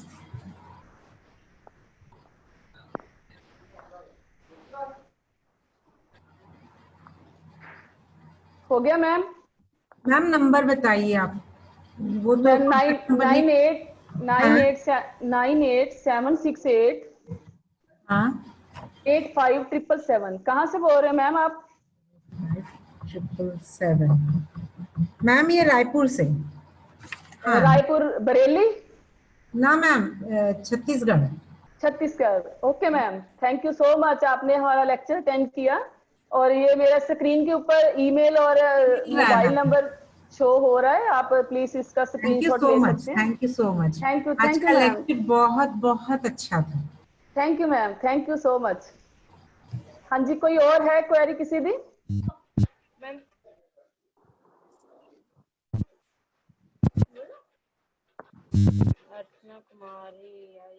हेलो। हाँ जी हाँ जी, सत श्री अकाल। ਸਤਿ ਸ਼੍ਰੀ ਅਕਾਲ ਮੈਮ, ਕੀ ਹਾਲ ਹੈ ਸਤਿ ਸ਼੍ਰੀ ਜੀ? ਅਕਾਲ। ਠੀਕ ਹੈ ਜੀ ਮੈਮ, ਤੁਸੀਂ ਸੁਣਾਓ? ਹਾਂਜੀ ਬਸ ਮੈਂ ਹੋਰ ਤੁਹਾਡਾ ਲੈਕਚਰ ਅਸੀਂ ਤਾਂ ਬਹੁਤ ਐਪਰੀਸ਼ੀਏਬਲ ਸੀ। ਤੁਸੀਂ ਠੀਕ ਹੋਣ ਦੇ ਨਾ ਠੀਕ ਹੋਣ ਦੇ ਬਾਵਜੂਦ ਵੀ ਤੁਸੀਂ ਅੱਜ ਦਾ ਲੈਕਚਰ ਦਿੱਤਾ। Hats off to you. Thank you ਬਹੁਤ ਮੈਮ, ਅੱਛਾ ਥੈਂਕ ਯੂ। ਲੈਕਚਰ ਸੀ ਤੁਹਾਡਾ, ਥੈਂਕ ਯੂ ਸੋ ਮਚ। ਉਮੀਦ ਥੈਂਕ ਯੂ ਹੈ ਮੈਮ। ਟੀਚਰ ਟ੍ਰੇਨਿੰਗ ਦੇ ਸਾਰੇ ਸਟੂਡੈਂਟਸ ਨੂੰ ਐਜੂਕੇਸ਼ਨਲ ਸਾਈਕੋਲੋਜੀ ਬਾਰੇ ਬਹੁਤ ਅੱਛੀ ਤਰ੍ਹਾਂ ਸਮਝ ਆ ਗਿਆ ਹੋਵੇਗਾ। ਤੁਸੀਂ ਹਾਂਜੀ ਕਾਫੀ ਜੀ, ਐਕਸਪਲੇਨ ਕੀਤਾ ਇਸ ਟੌਪਿਕ ਨੂੰ। Thank you thank you so ma'am, thank you madam, ਤੁਹਾਡਾ ਸਾਥ, ਸਭ ਦਾ ਕੋਆਪਰੇਸ਼ਨ, ਉਹਦੇ ਨਾਲ ਹੀ ਅਸੀਂ ਅੱਜ ਇੱਥੇ ਪਲੇਟਫਾਰਮ ਤੇ ਹਾਂ, ਇੱਕ ਦੂਜੇ ਦੀ ਹਾਂਜੀ ਸਪੋਰਟ ਦੇ ਨਾਲ ਹੀ। Thank you so much ma'am. Okay ਜੀ, ਥੈਂਕ ਯੂ। ਓਕੇ ਜੀ। ਹਾਂਜੀ thank you Manjinder ma'am, Upasana बोल रही हैं। Thank you ma'am, thank you Upasana ma'am, ਠੀਕ ਠਾਕ ਹੋ? ਹਾਂਜੀ ਠੀਕ ਹੋ ਤੁਸੀਂ? ਇੰਨੇ ਠੀਕ ਨਾ ਹੋਣ ਦੇ ਬਾਅਦ ਇੰਨਾ ਵਧੀਆ ਲੈਕਚਰ ਦਿੱਤਾ, ਇੰਨਾ ਲੈਬੋਰੇਟ ਕੀਤਾ, ਬੱਚਿਆਂ ਨੂੰ ਇੱਕ ਇੱਕ ਟੌਪਿਕ ਤੇ ਦੱਸਿਆ। ਧੰਨਵਾਦ ਤੁਹਾਡਾ। ਤੁਹਾਡੇ ਵਰਗੇ ਇੰਸਟ੍ਰਕਟਰਸ ਹੋਣਗੇ ਸਾਡੇ ਬੱਚਿਆਂ ਦਾ ਭਵਿੱਖ ਬੜਾ ਉਜਵਲ ਹੈ। ਥੈਂਕ ਯੂ ਜੀ, ਥੈਂਕ ਯੂ। ਮੈਂ ਆਪਣੇ ਆਪ ਨੂੰ ਬਿਮਾਰ ਕਹਿੰਦੀ ਨਹੀਂ ਜੀ, ਮੈਂ ਠੀਕ ਆ, ਬਿਲਕੁਲ ਫਾਈਨ ਆ। ਹਾਂਜੀ ਠੀਕ ਹੈ, thank you. Thank thank you you Kinnu ma'am. Ma'am, thank you so much ma'am. Thank you ma'am. ਠੀਕ ਹੈ ਜੀ, ਓਵਰ ਕਰਦੇ ਹਾਂ ਜੀ। ਓਕੇ ਜੀ ਕਿਨੂ ਮੈਮ, ਥੈਂਕ ਯੂ ਬਹੁਤ ਬਹੁਤ ਤੁਹਾਡਾ। ਤੁਸੀਂ ਮੇਰੀ ਓਕੇ ਸਲਾਈਡ ਮੈਮ। ਚਲਾਈ ਸੀ, ਅੱਜ ਮੇਰਾ ਫੋਨ ਜੀ ਡਿੱਗ ਜੀ ਪਿਆ ਮੈਮ, ਸੀ ਤਾਂ ਚੱਲਦੇ ਟੀਮ ਵਰਕ ਚੱਲਦੇ। ਆਪਣਾ ਜੀ। ਓਕੇ ਜੀ। Thank you so much ma'am. Okay, ਸਤਿ ਸ਼੍ਰੀ ਅਕਾਲ, ਸਭ ਦਾ ਧੰਨਵਾਦ।